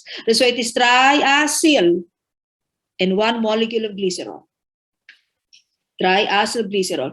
So it has similar structure with triglyceride except they have 2 fatty acids. Take note. Except they have 2 fatty acids. Huwag kalilimutan. Ano pa tatandaan natin dyan, children? Well, that's why phospholipid is known as a conjugated lipid because of the 2 chains. Conjugated. Ops, as to function. Since it is a surface lipid, since it provides stability to cellular membrane, anong tatandaan natin, guys? Then phospholipid alters fluid surface tension. It is a powerful lung surfactant. If let's say in your licensure exam this August, you will be asked, since phospholipid is a powerful lung surfactant, what is the best sample that should be used if the concern is to measure that function of phospholipids? As a lung surfactant, what should be the sample to measure that function? Fasting whole blood, amniotic fluid, pleural fluid, or fasting serum? 5 seconds. What sample should be used? Fasting whole blood, amniotic fluid, pleural fluid, or the fasting serum? What is the answer, children? Those who answered amniotic fluid, excellent. Naku, ang daming sumagot na amniotic fluid. That is the correct answer. Do not forget that. Amniotic fluid. Alam ko nang sasabihin ng iba, Mom, sagot ko pleural fluid. O, wag ka malulungkot ha. Eh kasi nga naman, lung surfactant. Eh talaga na maalala mo, pleural fluid. However, remember children, tinuro sa yan sa UBF. That the sample for the lung surfactant test, okay, do not forget that, the sample, may nag-message, I saw you, Mom. O, kaya nga sabi ko sa inyo, guys, sasagutin mo talaga tong question na to kasi matatandaan mo yan pagdating sa boarding. So, ang naaalala ng brain mo yung error natin, ha? Remember that. So, therefore, ang tanong, since phospholipid can be measured using amniotic fluid, is it true that phospholipid is a powerful gestational marker? Because imagine, to measure the ability of phospholipid as a lung surfactant, ako may rationality na naman si Catherine Carlos. Si Katrina Carlos talaga, laging, yung sagot niya, laging yung rationality, hindi yung sagot. Kung sabi niya, alam ko na yung sagot, gusto ko ibigay ni rationality. Alam niyo guys, kung face-to-face ito, masama na ang tingin niyo kay Katrina Carlos. Ano sasabihin niyo? Sumusobra na tong girl na to? Ang dami-dami niya ng answer. Hindi, joke lang. So, going back. Guys, ako na ba nag-enjoy sa lecture o kayo? Parang ako lang ata natatawa dito. Okay, going back. Guys, so totoo ba na etong si phospholipid? Sabi, Nako, children, ha? May nagre-ready na dito ng speech. Ako, talaga, sabi ko siya, guys, alam mo sa sarili mo kung ikaw ang magka-top notcher. Alam mo yan. Kaya sasabihin ko siya, mag-ready ka na ng speech mo. Thank you so much, Sir Ryan. Nag-enjoy daw si Sir Ryan. Ako, pagod na si Sir Ryan. Nakikinig pa sa lecture. Dapat natutulog na. Going back, okay? Ma'am, ibig sabihin si phospholipid, gestational marker naman. Ibig sabihin ba, phospholipid can determine gestational diseases? Matagal na. That's why we use amniotic fluid if you would like to determine that lipid as a lung surfactant. Because phospholipids as lung surfactants are gestational markers. Ma'am, sabi mo, dami niya sa blood. Eh talaga madami. O tignan mo, 150 to 380 milligram per deciliter. My goodness gracious. How will you convert the milligram per deciliter to gram per liter? What is the conversion factor? Times 0.01 to make it gram per liter. Next, Mom, what are the forms of phospholipids? There are 3 forms. The head groups are the hydrophilic structures. Oh. The fatty acids are the hydrophobic structures. Lecithin or phosphatidylcholine, that is the most abundant form of phospholipid, followed by sphingomyelin 20%, followed by cephalin 10%. Tanong, which of the 3 head groups are the lung surfactants, are the gestational markers? Naku, tinuro sa'yo yan nung college. 1, 2, 3, 4, 5. Excellent, Inyon May Ann. Siya yung unang nag-answer. Inyon May Ann. Anong answer niya? LS ratio.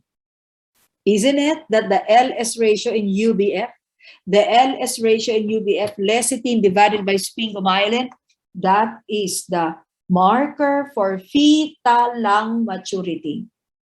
If the lecithin concentration divided by sphingomyelin concentration, the result is 2 milligram per deciliter or greater than 2 milligram per deciliter, what is the interpretation then?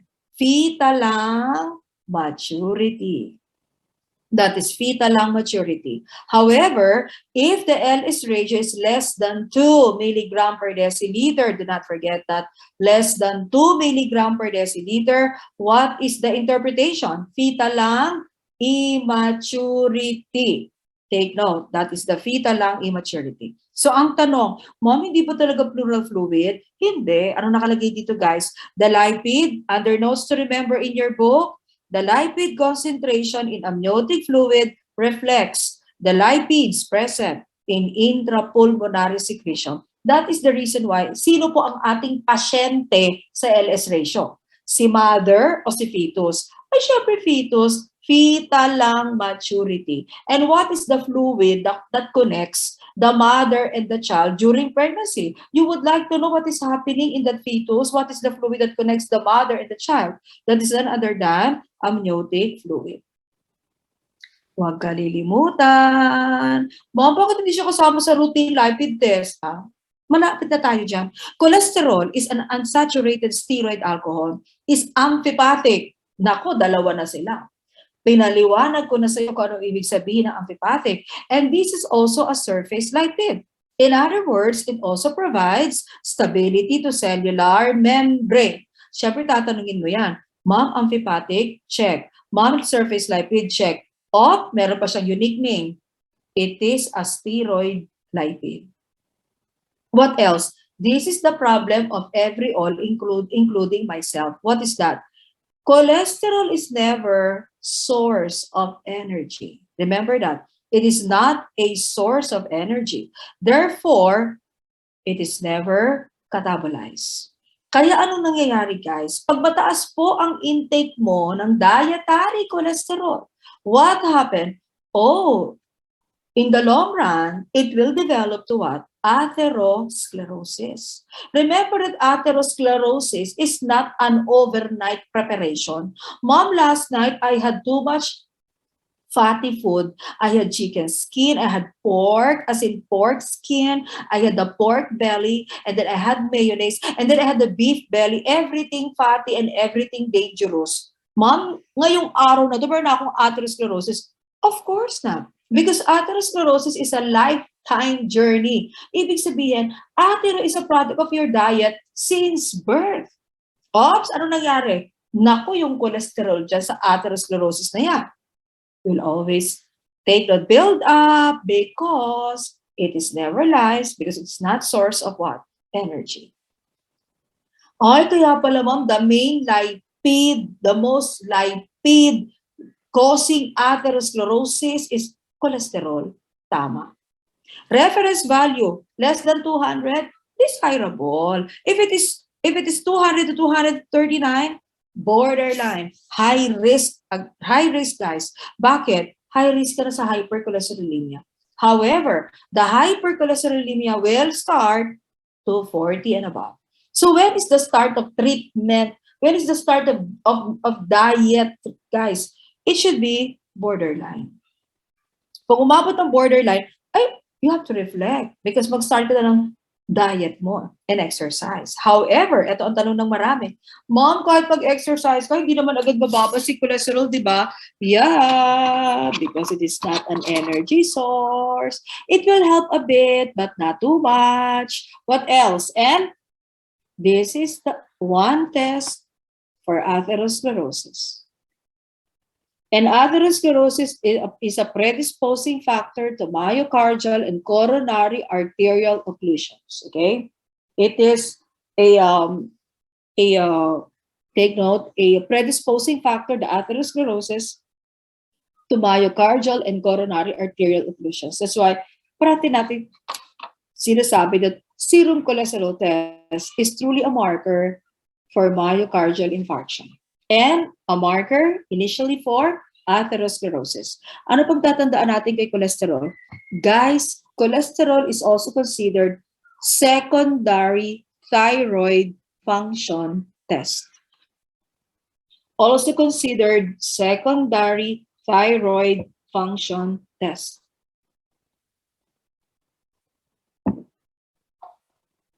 Why? Because, huwag kalilimutan, T3 and T4 hormones. Tinuro yan sa iyo nung 3rd year and 4th year. Anatomy pa lang binanggit na yan, guys. T3 and T4 hormones are normally involved in the catabolism of lipids, such as cholesterol and triglyceride. Remember that.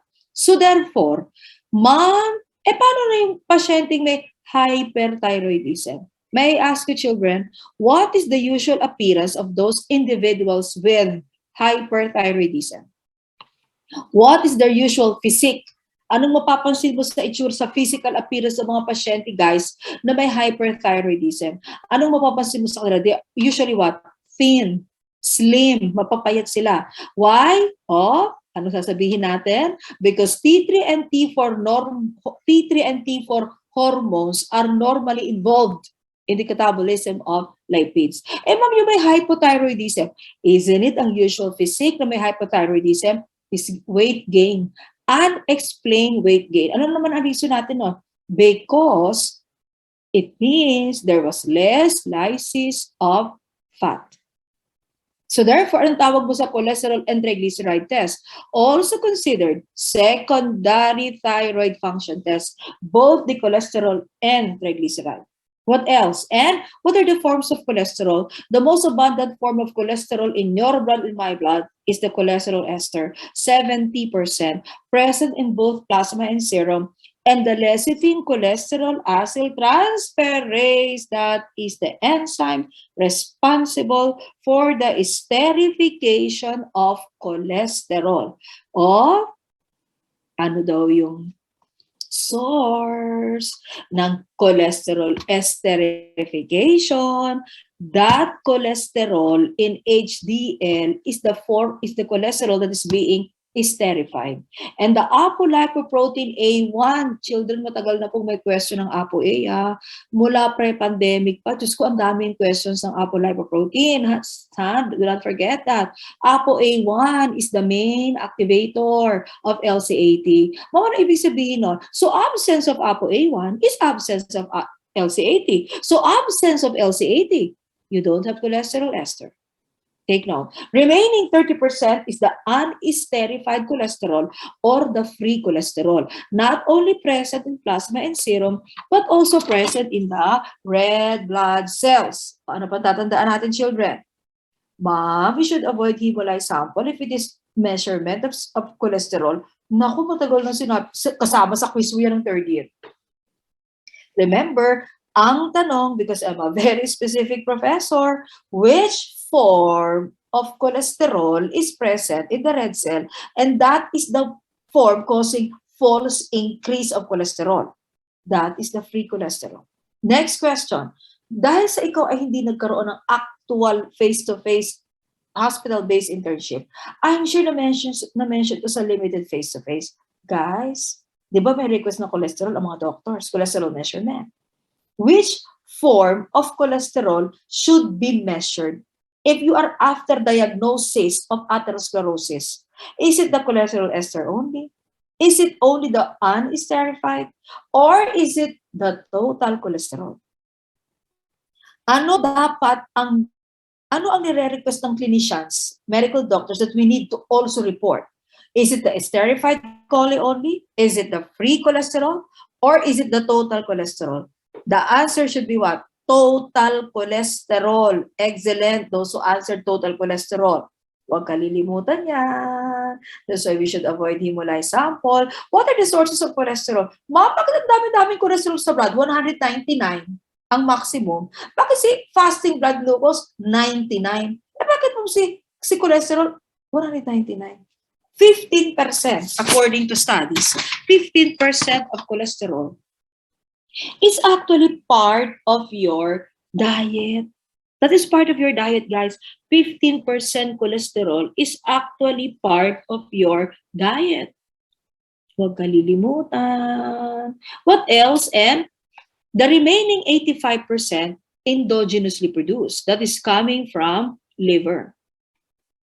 Take note. So, ang isipin mo, Ma'am, si liver pala ang may dahilan. Bakit ako may problem? May hypercholesterolemia. Hindi naman.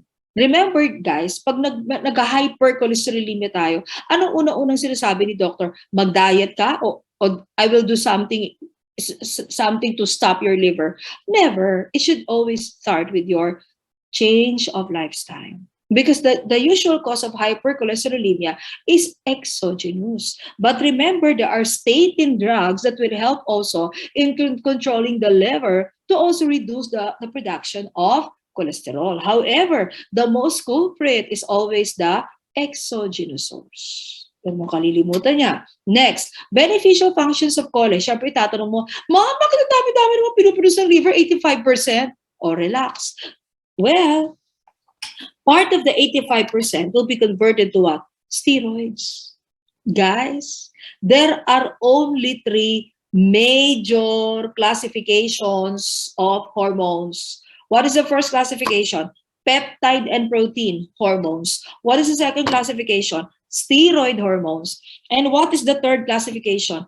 Amine hormones. So, ang tanong, Ma'am, meron po hormones na galing sa cholesterol. That is precisely the reason why the liver is producing 85% of cholesterol. Because part of that 85% will be converted to what? Hormones. And what are the hormones derived from cholesterol? Testosterone, estrogen, progesterone, cortisol, aldosterone. Those are the major hormones. And there are still other hormones derived from cholesterol. But the 5 are the major. Oops! Bakit ang dami, ma'am? 85% produce na naman ng liver. Because part of the 85% choline will be converted to what? Part of it will be converted to bile salt. Naku, ano ba purpose of bile salt? Fat emulsifier. Children, what is that enzyme present in your body and my body? And that enzyme is the very... Hindi pa tapos yung tanong ko, may sagot na si Miss Inyon Mayan. Sabi niya, ma'am, sagutin ko na, what is that enzyme responsible for the lysis of dietary fat? Yung kinakain mong fat, lalo na yung dietary triglyceride. What is the answer? Lipase. Very good, excellent. Those who answered lipase, first is Miss Inyon Mayan. Lipase. Nako guys, may requirement yan si lipase. Ano sabi ni lipase? Oh, please don't forget this, dietary fat. Ano sabi ni lipase? I will only lyse this dietary triglyceride if there are bile salts. Sabi ganon. So therefore, anong ibig sabihin nun? Wow, cholesterol is so important to be produced also in the liver because cholesterol and part of that will be converted to fat emulsifiers. And without bile salts, wala po tayong fat digestion.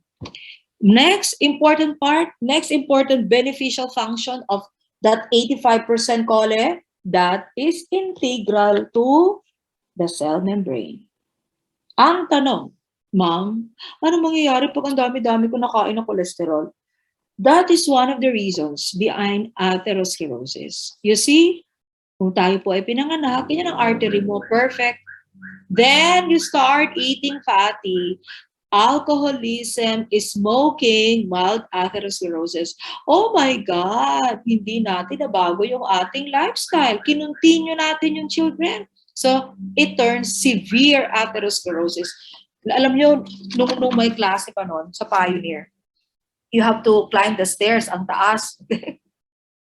Merong crying face si Sir Ryan Moraleta. Guys, ito sasabihin ko sa iyo ha. Ma'am, paano ko malalaman na nandiyan ako sa category ng severe? If you have chest pain, if you have difficulty walking normally, kung sinabi kong difficulty walking normally, pag naglalakad ka ng flat floor, parang ka nahihingal. No? At saka, there is something in your chest that is parang so deep and so weighty, mabigat. Yan ang mga initial signs and guys. Okay? Nako. Ma'am, what will I do? Kailangan magpapa-check up ka.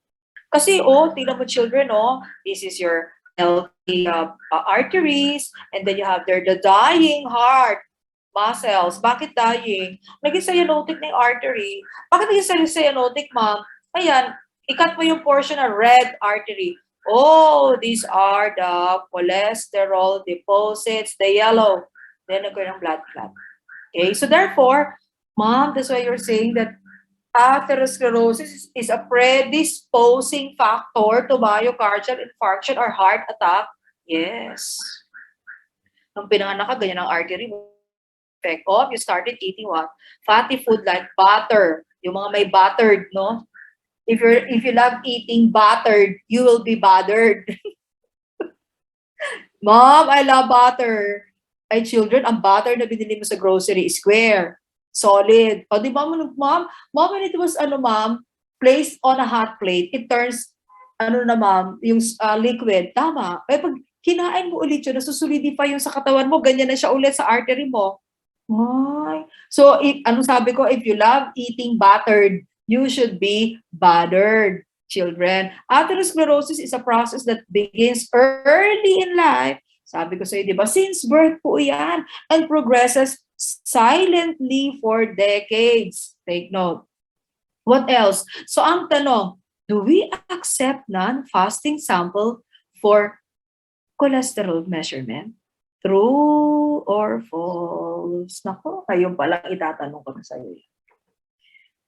Kung board exam ngayon, tinanong ka, which of the following statements is correct regarding serum cholesterol measurement? A, non-fasting sample is acceptable.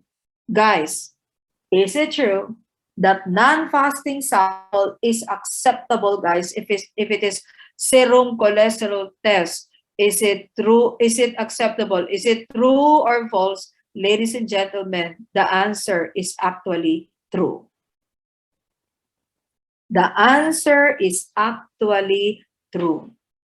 Huwag pong kalilimutan. It is true. Maraming sumagot. Hindi ko na mahabol. The answer is actually true. Take note ha. Huwag mo kakalimutan yan.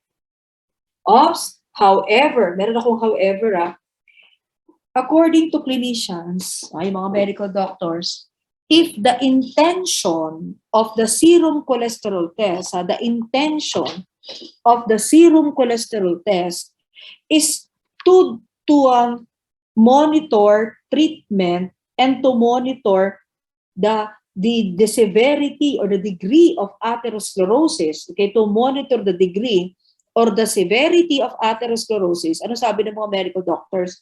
Better use what? Fasting sample. Siyempre, fasting sample pa rin. Okay? Because yung non-fasting sample, pwede yon if the purpose is just routine cholesterol measurement. However, if it is after diet and, after medication and treatment success, better if it is still fasting sample. Pero ang tanong, is it acceptable? It is right to accept non-fasting sample for cholesterol. Yes. Siyempre tatanungin mo ako, Mom, bakit? Well, because only 15% of your blood cholesterol is coming from diet. 85% of cholesterol in your blood and my blood is endogenously produced. That is the reason why if you will measure cholesterol, ano sabi ng mga clinicians, only 15% of that concentration is from diet. So therefore, we can accept non-fasting sample. Take note of that, guys. Kasi nga naman, 15% lang yung galing sa diet. 2 weeks prior to testing, the person should be in its usual diet. That's the rule. If you really would like to get the accurate concentration of lipids, better to maintain your normal diet 2 weeks prior to sample collection. What else? And at least, ito pang, sinabi ko na ito nung patient preparation na uulitin ko lang.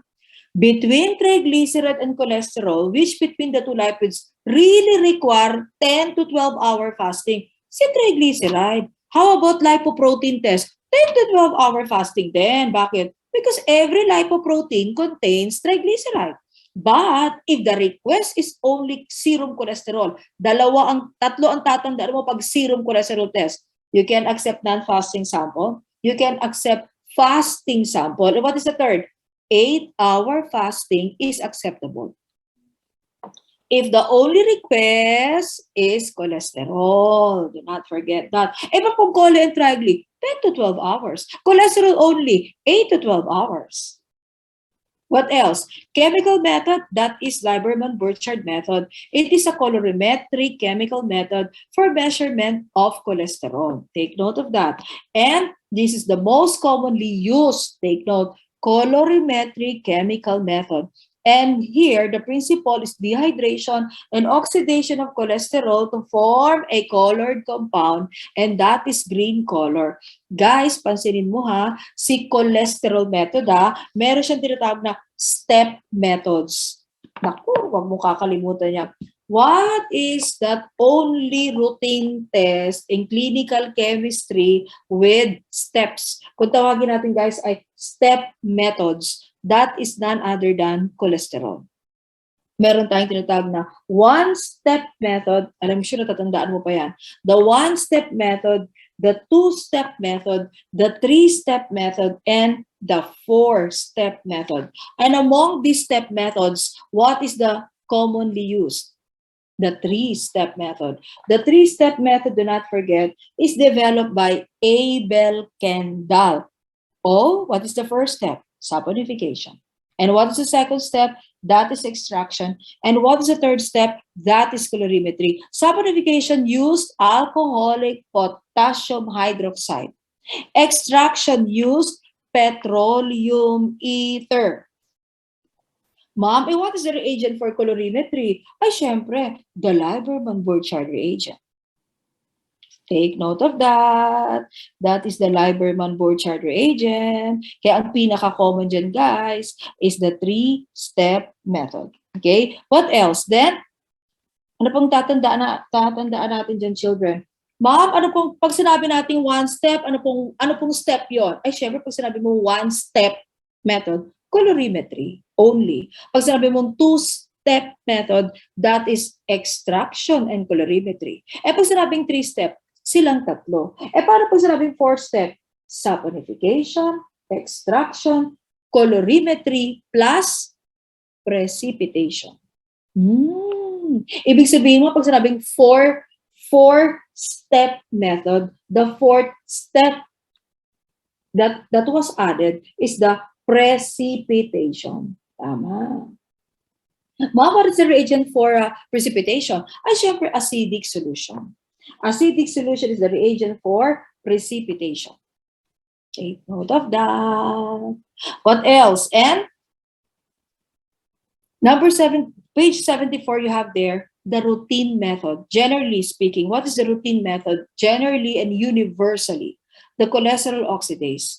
And it measures the amount of hydrogen peroxide produced in the reaction. There are three reagents: the cholesterol oxidase, the cholesterol esterase, and the peroxidase. Kailangan mong gamitin yung tatlong reagents na yan to measure the total cholesterol. Ma'am, paano kung hindi ko I will not use the first reagent. I will not use the cholesterol esterase reagent.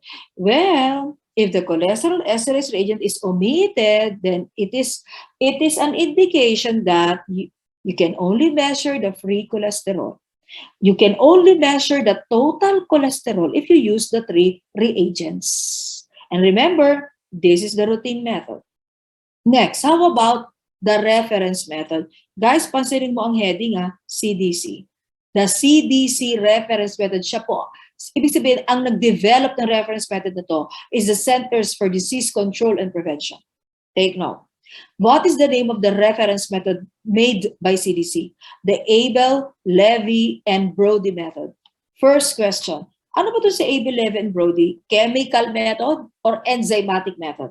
That question should be answered. Chemical or enzymatic method? What is the answer? It is a what? Definitely a chemical method. Naku, lagay mo sa notes mo. This is a chemical method. In short, the reference method for cholesterol is not enzymatic. It is chemical method. Next, if it is a chemical method, it involves steps. Naku, patandaan mo yan, guys. If it is a chemical method for cholesterol, it involves steps. And what are those steps? First, you use alcoholic potassium hydroxide. What is that step with alcoholic potassium hydroxide? That is saponification. Then, definitely there is hexane, and hexane is for extraction. And what is the final reagent? Lieberman-Burchard reagent. And what is the purpose of the Lieberman-Burchard reagent? That is for colorimetry. In short, how many steps are involved in the current CDC reference method for cholesterol, which is a chemical method known as Abel, Levy, and Brody method, three-step method. This is also three-step method. So what is the difference between the original three-step method, the Abel-Kendall method, over the current reference method, which is also three-step method, known as the Abel, Levy, and Brody method? What is the difference? Which step is the differential step? What is the answer there? Extraction. Why? Because in the original three-step method, Abel-Kendall, ang extraction reagent po ay petroleum ether. Dito sa reference method, ang extraction reagent ano? Hexane. Take note. Both the Abel-Levy and the Abel-Levy and Brody, Abel-Kendall and the Abel-Levy and Brody produce green color end product because this is the Lieberman-Burchard reagent. What else? And please copy this. Tinatanong yan paminsan-minsan sa exam natin, prep noong pre-pandemic, baka ngayong new set of Board of Examiners, itanong pa rin sa atin. What is the allowable, nakalagay dyan, acceptable measurement error, total error, if it is cholesterol test